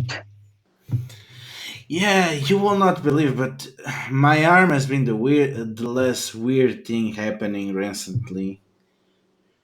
There was some kind of theft on one of the containers last week, and some rich guys. Well, everything is from rich guys, but someone that has their own private art gallery. They had this big container full of fancy stuff. I saw the whole thing on the state it was, and Oh shit. yeah, it was like someone bent out metal from outside. It was weird. It's like, you know, when you put a blowtorch to something and it starts to weakening and then it cracks and unfolds. It was like Mm. that, and like completely on the side, but at the same time nothing seemed really damaged. And it seems it took them going through the stuff overnight to even see what was missing. Wait, you actually saw these people like get into shit? Yeah, I saw there was these two women, very, you know the type, uh, suits in which is each piece of the suit costs more than my car, and they just came here with their big fancy laptops, and they seem to be taking photos to everything and cataloging. They've been there for hours. I mean, They I they still out there? nah, that was like 2 days ago. Actually, no. Let me just see when the listing was posted. Yeah, it was 3 days ago because we are already on the third day after that. So he saw the like insurance people or whatever, or the owner come out, like not the actual Or crime. or maybe the client, because again, Hmm. you have the photos. Some of them might be photos that were taken on this time. He saw the aftermath. Okay. Which one was it? Which ship? I mean, uh, and he shouts, hey, Roberto, what was the number of the shipment that was blown over? And you see a bearded guy look towards a woman next to him on the bar, and they are talking in some language that you don't recognize. And the woman pulls out a phone and actually shows the image to Thomas. Thomas turns the phone towards you, and you recognize it as the same number that is on the photos that Julian listed on the database. It is your stuff.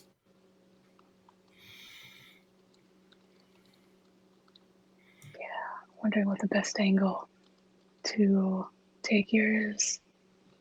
Should we try to get a tour?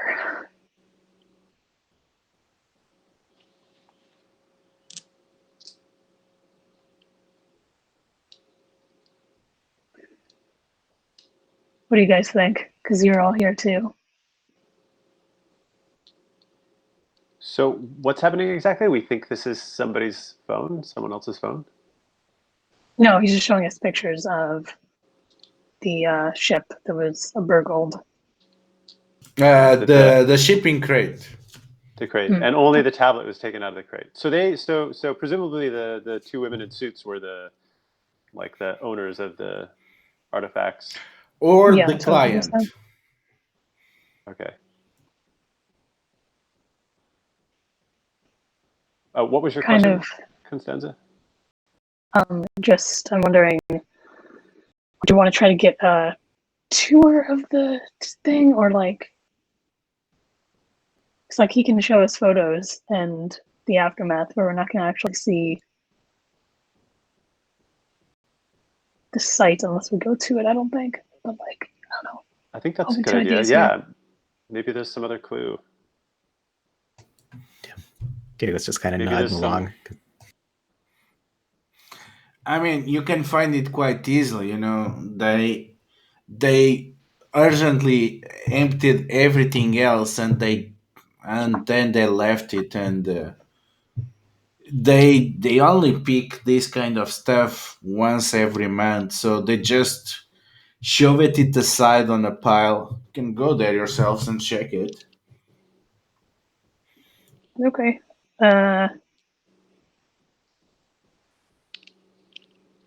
Yeah, I think I'll have him like point it out then, and just like throw down my beans.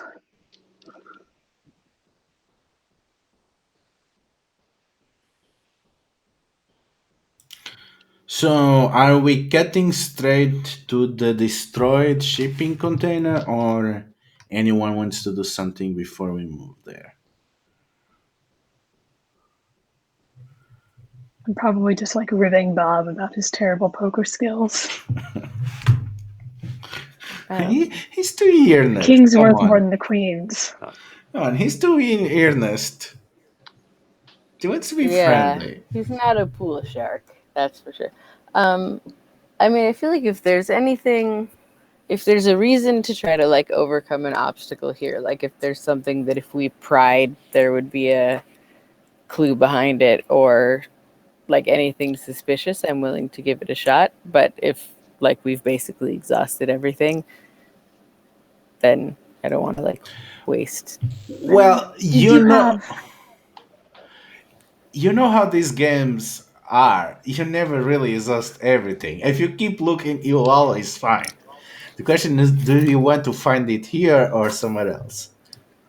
Well, yeah, I guess my thought is that like a lot of the outcomes can be bad.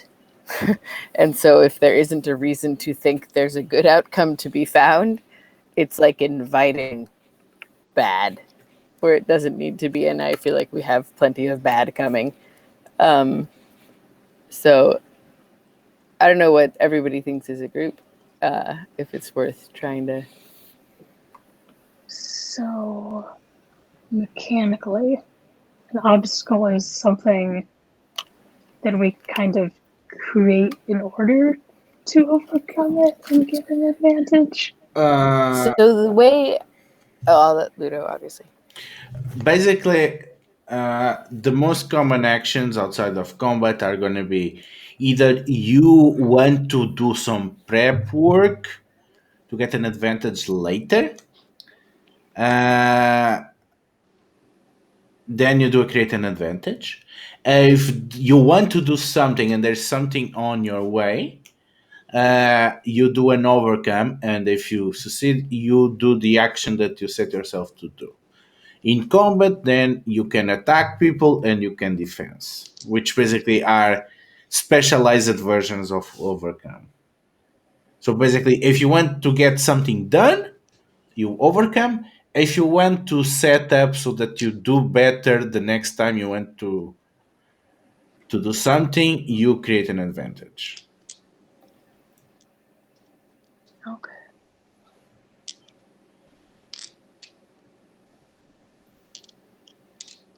I wonder then if there's, because this we've got a group here. If there was someone here who actually saw the theft happen and not just the aftermath. Let's get a little Oh, more I mean, they just have information. like security cameras, right? Well, Or we could go check out the shipping container. There might be something they missed. Yeah. But the thing is, there's a lot of people here. So if you think that maybe someone saw something, you or can. like rumors, right? Because Yeah, like people exactly. talk. Yeah, exactly. You can work the crowd. This seems like it might be. Let's see. An influencer. Yeah. Maybe like because I'm talking with Tomas. I mean, Tomas probably told you as much as we can tell, but Mm-hmm. he can introduce you to other people that maybe were working on when you suspect that the theft happened. Yeah, like what? Yeah, like what's the like what's traveling in the grapevine? I guess what are the rumors that people are spreading? Okay, so I'm gonna say Tomas is going to be creating an advantage for you, and he actually succeeded barely. So you're gonna get a boost. So basically, you're gonna get +2 to find someone that actually was working on the boat when this suddenly exploded. So you have +2 on that. So he basically gives you the name of a few people and tells you where they usually hang around at this time and how you gonna actually convert that list of names into talking with someone.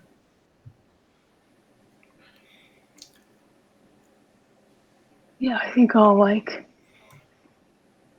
hand over my beans to Julian if he wants them, because like looks like he's kind of eyeing that table. Um, and yeah, just head out and try to track a few of these people down. If anyone would like to accompany me, you're welcome to do so. I mean, Bob will go along with whoever, always, basically. So if you want him to come along, like ask him to come along, and he'll be like, sure. And otherwise, he'll wear his sandwich board and do his thing, and like. Are you advertising the comedy club to the Teamsters? I'm advertising the comedy club to everyone all the time, whether it's with the sandwich board or with my hilarious jokes. So, you know. I will go along because that seems like the route to finding the tablet to getting paid? Question mark. Yeah. No. I think Julian is like, I could try and make a little money at the poker game, but I should hang out with the team and work on the There's no case. money here. They're betting with beans. That's right. Yeah. Well, I mean, that's true. You could win a lot of beans. Could Be win the a lot of beans I overlord. mean, you can. It looks like you can eat them. They look delicious. I'm trading for cigarettes. Are or they something. are they delicious, Ludo? I've never had a lupin bean before. They are actually pretty sweet for beans. Yeah, basically, they taste a bit like less awful corn. So, yeah. Oh, they're like delicious corn. Okay, Yeah. sounds good. All right. Well, Julian will follow along then. If I know they're good, I'd probably eat my beans instead of putting them back on the table. mean, dry beans aren't delicious. You gotta cook them. Well, They it's actually even- they put them in water when they serve you, so they are actually. Maybe these are delicious regardless. Who knows? Um, so,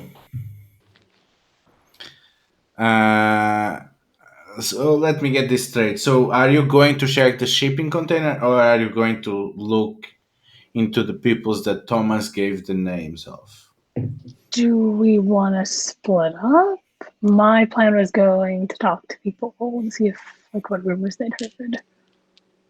Although splitting up, uh, So like, wait, which of us goes with Scooby Doo and which of us goes the other way? Scooby Doo always meets the ghost. I don't want to be on that group. who's Scooby Doo in this situation? Me, because I want to meet the demon and punch it. Actually, I don't want to meet the demon. I just want to find the tablet.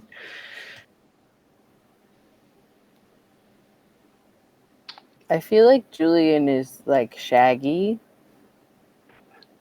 and And you're maybe Velma? Bob is. I'm like a weird hybrid of Velma and Scooby, Yes. I think. So, I'm sorry, I'm having a little bit of trouble following because things are like a giant trash fire. But I will go meet the.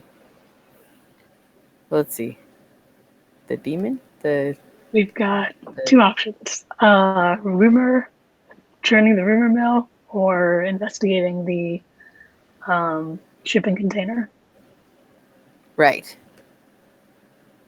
I think I'm still for investigating the shipping container, even though it feels like it's gonna lead to something bad. I'm 100% into investigating the shipping container because it might lead to something bad. So yeah, I'm for this course of action. If Diego's with me, I know we cannot be defeated. Well, if Constanza wants to go with Julian to track down the people, Julian would be all right with that. They'll Yeah, probably have like free fancy appetizers, even though you're really poor. It's like a magical quality of the game. Beans. beans. Beans. Oh yeah. Well, Julian always getting appetizers and drinks with sometimes with relatively wealthy people. That's kind of been a recurring motif in the game that Julian is like always at the party eating hors d'oeuvres. Yeah, the problem is, this is basically these beans are basically rehydrated grass. So there's a reason why they sell you with the cheapest beer ever. It's to actually make the taste of the beer bearable. The Uh, super buck. so we get to the the two of you. Okay, while the two of you think how you're gonna find these people and which skill or stunt to use, or even a fate punch just to say that you find them, we get to the most straightforward, which is Bob and Diego go to the shipping container crate. And Thomas was not kidding. It's completely bust open. It's like the whole section heavy as hell. It's not even an old container. This is the closest one to a newly built one. It probably has been used like 3 or 4 times before. But then you just have this complete massive hole just from one side. And yeah, it's like a precision strike. And you see it the way it spreads outside. And yeah, Thomas is not joking when he said that it seems like superheated. Something was applied on one side and just tore the steel from one edge to the other like a superheated can opener. Well, this looks Superheated bad. can opener. That's like not what I researched at all. Although I could probably find some random factoid about it if I dug deep enough in my brain and used a skill. Fire claws or something. Looks intense. Well, we have free invokes on the spreadsheet, right? And one of the aspects I created in a confusing exchange in the last session was that I wanted to be able to identify the different kinds of demons on site by appearance differences, and then be able to handle them better. So I'm not sure the best way. I'm really out of it. I'm sorry. To roll to use those things, but I know that they exist because we created them. Yeah, exactly. You created that as part of your Evelina aspect, that you can know this, and immediately you can tell no demon that you studied could do this. And despite the fact that it's coming from inside the container, you think that whoever did this was your thief. So this was not some work of any demon. This was how the thief got to the tablet. Hardly subtle. Does it Okay. look like they used a flamethrower to get at the tablet? Because if so, that is a weird callback From I did the not expect. inside. Like a blowtorch. From the inside! Oh my goodness. Diego's just looking to Bob, like Bob will immediately have 3 facts about this situation that no one would have thought of before, because Bob tends to do that. He might be magic.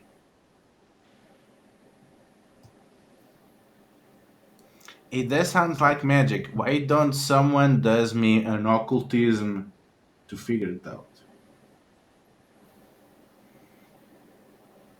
I'm the Evelina. Yeah, Right? I got 0 occult. I outsource I don't it. have a particularly high occult for being an Evelina. I'm not sure why that worked out that way. But I do have a fair one, and I have the know stuff skill. Yeah, I was going to And say that. Also, you are a trivia buff, so you can spend a fate point towards academic instead of occultist.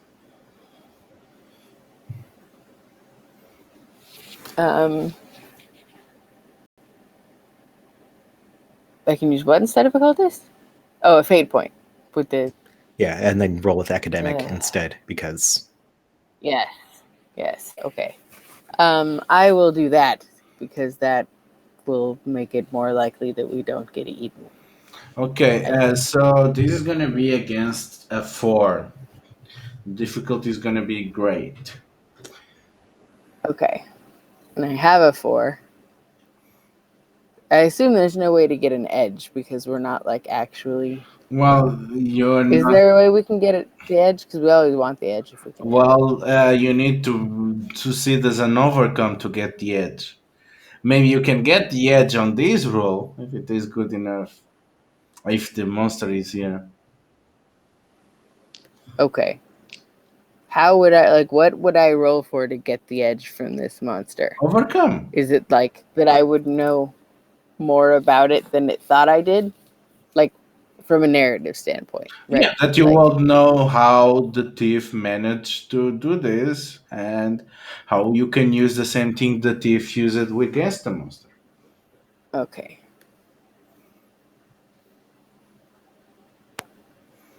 All right, so I'm going to invoke something to reroll that because that was a big turd of nonsense. Why don't you use the free one from your Evelina? Yeah, that seems like a good idea. And I'm just going to go ahead and reroll because even with the +2, that would be nothing. Come on, dice. I'm having a shitty day. Can you just give me one success? I'm going to invoke something else. Do we have any left on the spreadsheet or the note cards? We have, but remember, we're almost at the end of the session, and free invokes last between sessions. Oh, they do. I Yeah, thought they and went away fate at the end point of the game. refresh. No, it's All right, so it's I'll when use. scenes change that they die. I'm gonna use a fate point to re-roll, and then probably like to There's. also do other stuff. Does it help that there's 10,000 legal disputes around here? Maybe there's like, Yeah, you I can don't know, spend a like fate arson point. investigations are among them or something. I don't know. Yeah, you can basically use a fate point, invoke that aspect, and maybe this will help. I mean, I have to invoke one to re-roll anyway, right? Yeah. So yeah, I'll invoke that one now since my previous one failed. Are you kidding me? Or I could throw my computer out the window.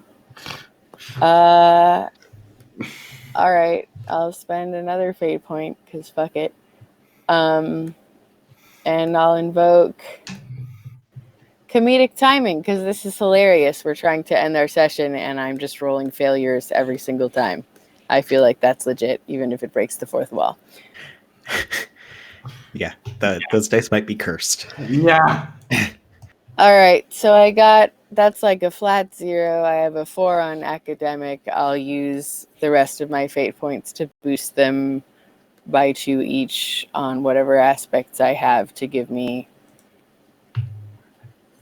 an 8, which will give me a like good win. So I'm gonna invoke Haven't you heard? what? Haven't you heard? Yeah, I'll invoke haven't you heard? Like hey Diego, didn't I tell you that the ones with the flaming horns are susceptible to whatever the fuck? So that gives me a 6. Okay. And then I'll invoke timing is an illusion, double lunchtime doubly so to say we get the drop on this thing. It's not paying enough attention to see that both of us are after it. So at least one of us can catch it off guard. That is all of my fate points, but it does give me 8 total, which means something good should come from that, I Yeah, hope. something good comes from that. So you did an excellent overcome. So you actually have a pretty good idea of how this worked. You go around spouting every single theory that you have, sharing them with Diego, and you can figure out that there were 4 entities involved on this. And you position your thief somewhere out within sight of this, and they were clearly using magic, and not their own magic. They were using some kind of charm, and you figured out that this charm was, and this was the reason why it was not something that was reported missing. It was on the packaging of some of the artifacts. Someone planted a magical rune there. Hmm. So there was the thief outside that triggered this and caused this explosion and assumingly got the tablet. There was also whoever helped them, and you can see as you spread salt around the way that the salt aligns, that there is a place where the salt just does not stay. That at the moment that this magic activated, one entity awakened. And at the same time, you can see that the spirit guardian of the tablet, of the vessel, one of these guardians that accompanied Inanna, Hmm. was called by this disturbance. That's So no good. yeah, so we have our thief, we have their mysterious accomplice that helped with the packaging, and we have both a demon that escaped during that time and the guardian that was called after noticing the presence of that demon outside of the vessel. It's a lot of things. Yeah, and because you succeeded with style on that, you get to create an aspect with a free invoke on that. Uh, I'm trying to think of like all the things you just named. That was a really long list of bad guys. How about Which is for? I'm gonna call it Goddess is gonna goddess, and say that if we can convince Inara that like we like worship her and or acknowledge her goddessness, she will be inclined to be like merciful and maybe help us out a little bit. Okay. So all we got to do is win over a ancient Sumerian goddess. Awesome. Easy. Yeah. I mean, Bob's real friendly with everyone. He'd be like genuinely complimenting her all over the place, even if she weren't a goddess, probably. Maybe she really loves dad jokes. She could. They're not just for dads, you know. They're also for ancient Sumerian goddesses. The only people with more dank memes than I have. Speaking of dank memes, what the two of you decided about how you're gonna find these people?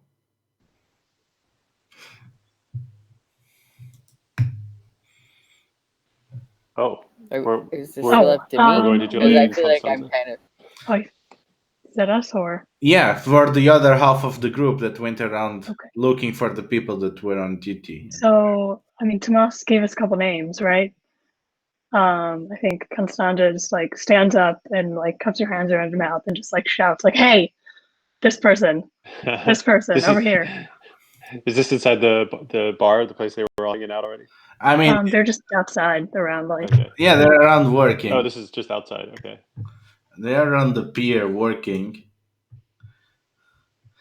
Uh, Actually, I think this is a very good use of one of your stunts, bad reputation. Do you want to use a fate point to have people that hear you calling their name realize that it's probably a very bad idea not to come running? I mean, I'm not like threatening to beat them up if they don't come. Let me see. Sure, why not? I I think she uses like the exact tone of voice that she uses like to announce herself in like the fights. Okay, spend the faint point, and you're gonna roll with fighter, so +3, and the difficulty of this is gonna be 2. Okay, so when you say +3, is that You 4 roll fate dice and then 3 no, more? yeah, you roll 4 fate toys, and then you add +3 to the result. Okay.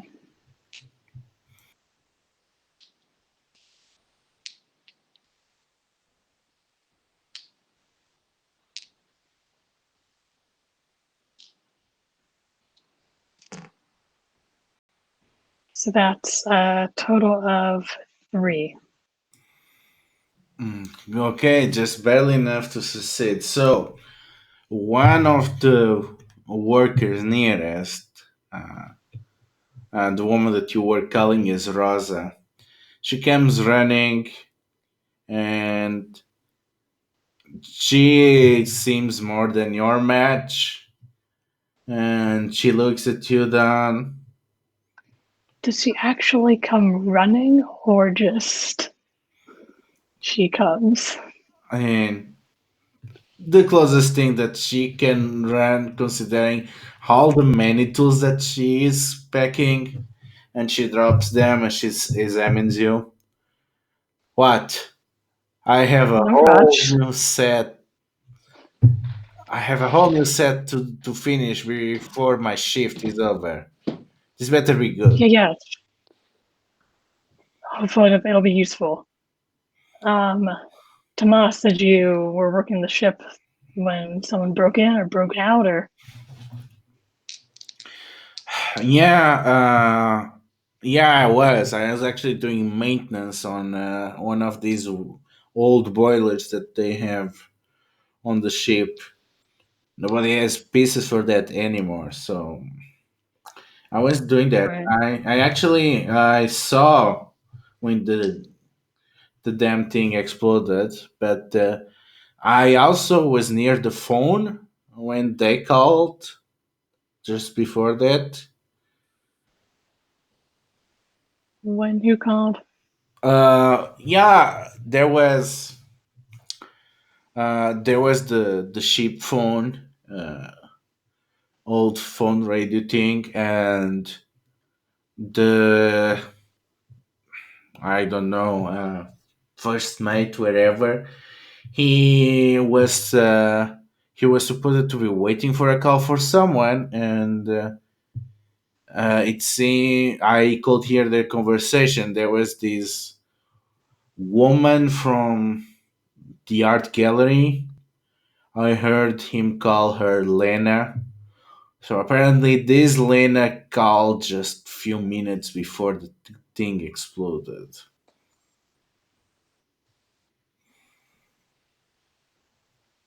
and then it just and then just I don't know. I don't want to go all spy movies on this, but maybe the two things are related. I mean, how likely it is that they came calling exactly about that container and then that container exploded. yeah, some James Bond shit. All right, cool. Sorry. Yeah, get back to work, I guess.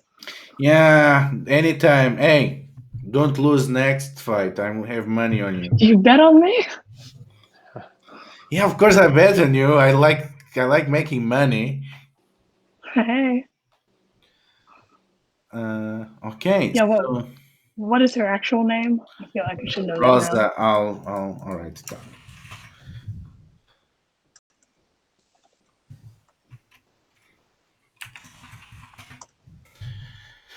Uh, so, yeah, you got this clue. It's apparently this woman that supposedly works for the art gallery called moments before that. And at least we had someone that is good with social media. Um, yeah, I'm not sure what you have in mind to like check out the social media of Lena from the art gallery, find out Yeah, more you about her. can see. Yeah, you can see what you can find about her. Totally. Yeah, I'll see. I'll check out all the information I can, see what who she's connected to, and what she posts, and what she's been up to, and what was she Yeah, doing that night? Did she have any interesting posts just before or after? yeah, you can see.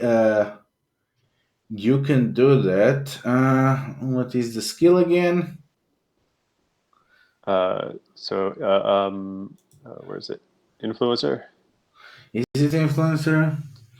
I think that. Yeah, it is influencer. Yeah. Okay. Uh, let's see. I wonder. I wonder if I can. Let's see. All right. So, what would I? What do you think I need uh, to do this to like find some information? You are just basically doing some low level stalking of her Media. Yeah. social media. So Just this checking is her out. only difficulty two. Okay. Yeah. And it's only because you don't know how many different accounts she has, which ones are private, which one are professional. Uh, Okay. so Um, I want to actually maybe create an advantage before I start. That's Uh, possible. what do you have in mind?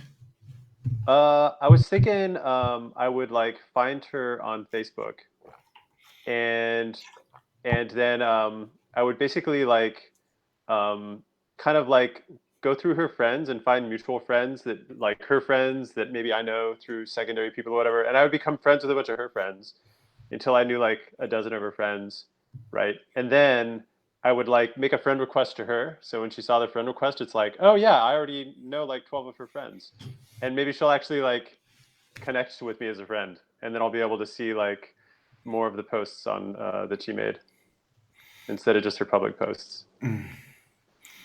Okay. So yeah, let's create that first as an advantage. That is gonna also have difficulty too. Okay. All right. So okay, so that would also be influencer. So I'll roll for that.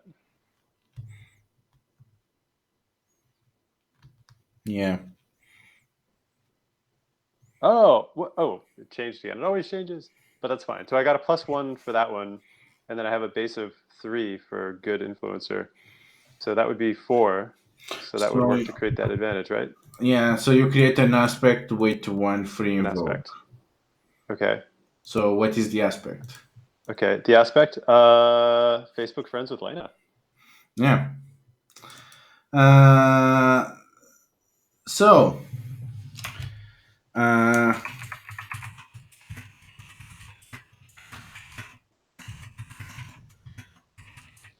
now you Okay. go ahead and you can do the Just gonna overcome. roll. Okay. So now I'll do the overcome. All right. And roll. And wait for it to. Oh, nice! I got a +2 for the roll, and then +3 and another 2 from the advantage for the aspect. So that's a total of 7.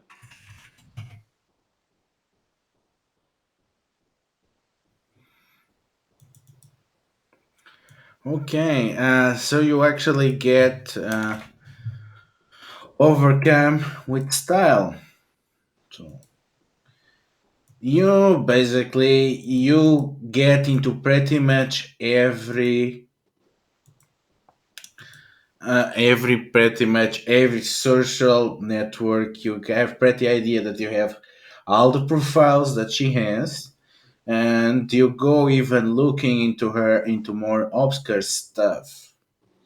And the first thing that you notice is that she seemed to be dating some kind of history major at the local university, and you follow the account of that person and you can see the photos, and he seems to be on the cruise of some millionaires on the coast of Libya just a few weeks ago. And as you go around, you can see something about a scholarship and him being involved in some archaeology stuff. But you have not seen updates from him in a while. And you look at Lynn and you see that she also barely has posted anything in the last 2 days. And you can see from some of the photos that she posted that uh, she was preparing a new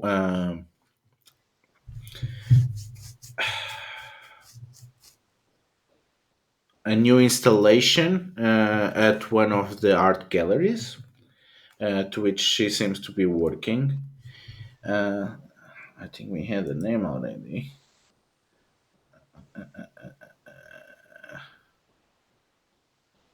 No, come on. I'm pretty sure that Michael created it. So she seems to be working at a gallery and also at an art magazine, and uh, and you follow around and you actually get an idea of who might be your client. You think that your client, by the profile and by the photos in which she is with Lena, might be one art critic and curator of the Delilah Gallery, uh, which is Delilah Ladestro. Hmm. And you are pretty confident that this might be your client because you check the posts, you check the message that you were being exchanging, you check the photos, and you see how many often she was around, and you can even see that she has posted an update a few hours after supposed what Thomas said. The people from the gallery came to inspect that and seemed to be on a bar on one of the parks. The basically, if you leave this place, the first nice place that you see. So Hmm. you are starting to get the picture that that is probably the person that did this. And Wait, so are you saying that there's clues suggest that possibly this? Okay. So our client came to inspect and see that the thing was broken into, but her friend called right before the explosion. her, no, her employee Her called. employee, Lena. Okay. Ah, Yeah. interesting. Okay. Okay.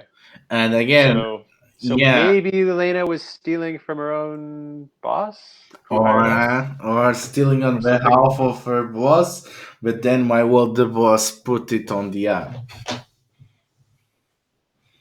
Right. Oh, well, I mean, insurance money, right? Maybe it wasn't actually stolen. Maybe this is all a scam to leave a paper trail for insurance money. Maybe the person who owned it before still has it in their possession. I don't know. Mm-hmm. Who knows? But Yeah, we've got a bunch of leads for when we've got a bunch of leads, so that's yeah. good. So anything else before we call it a scene and the night? Uh, Probably head over to the shipping container to make sure Diego and Bob aren't getting their faces torn off by a Sumerian demon.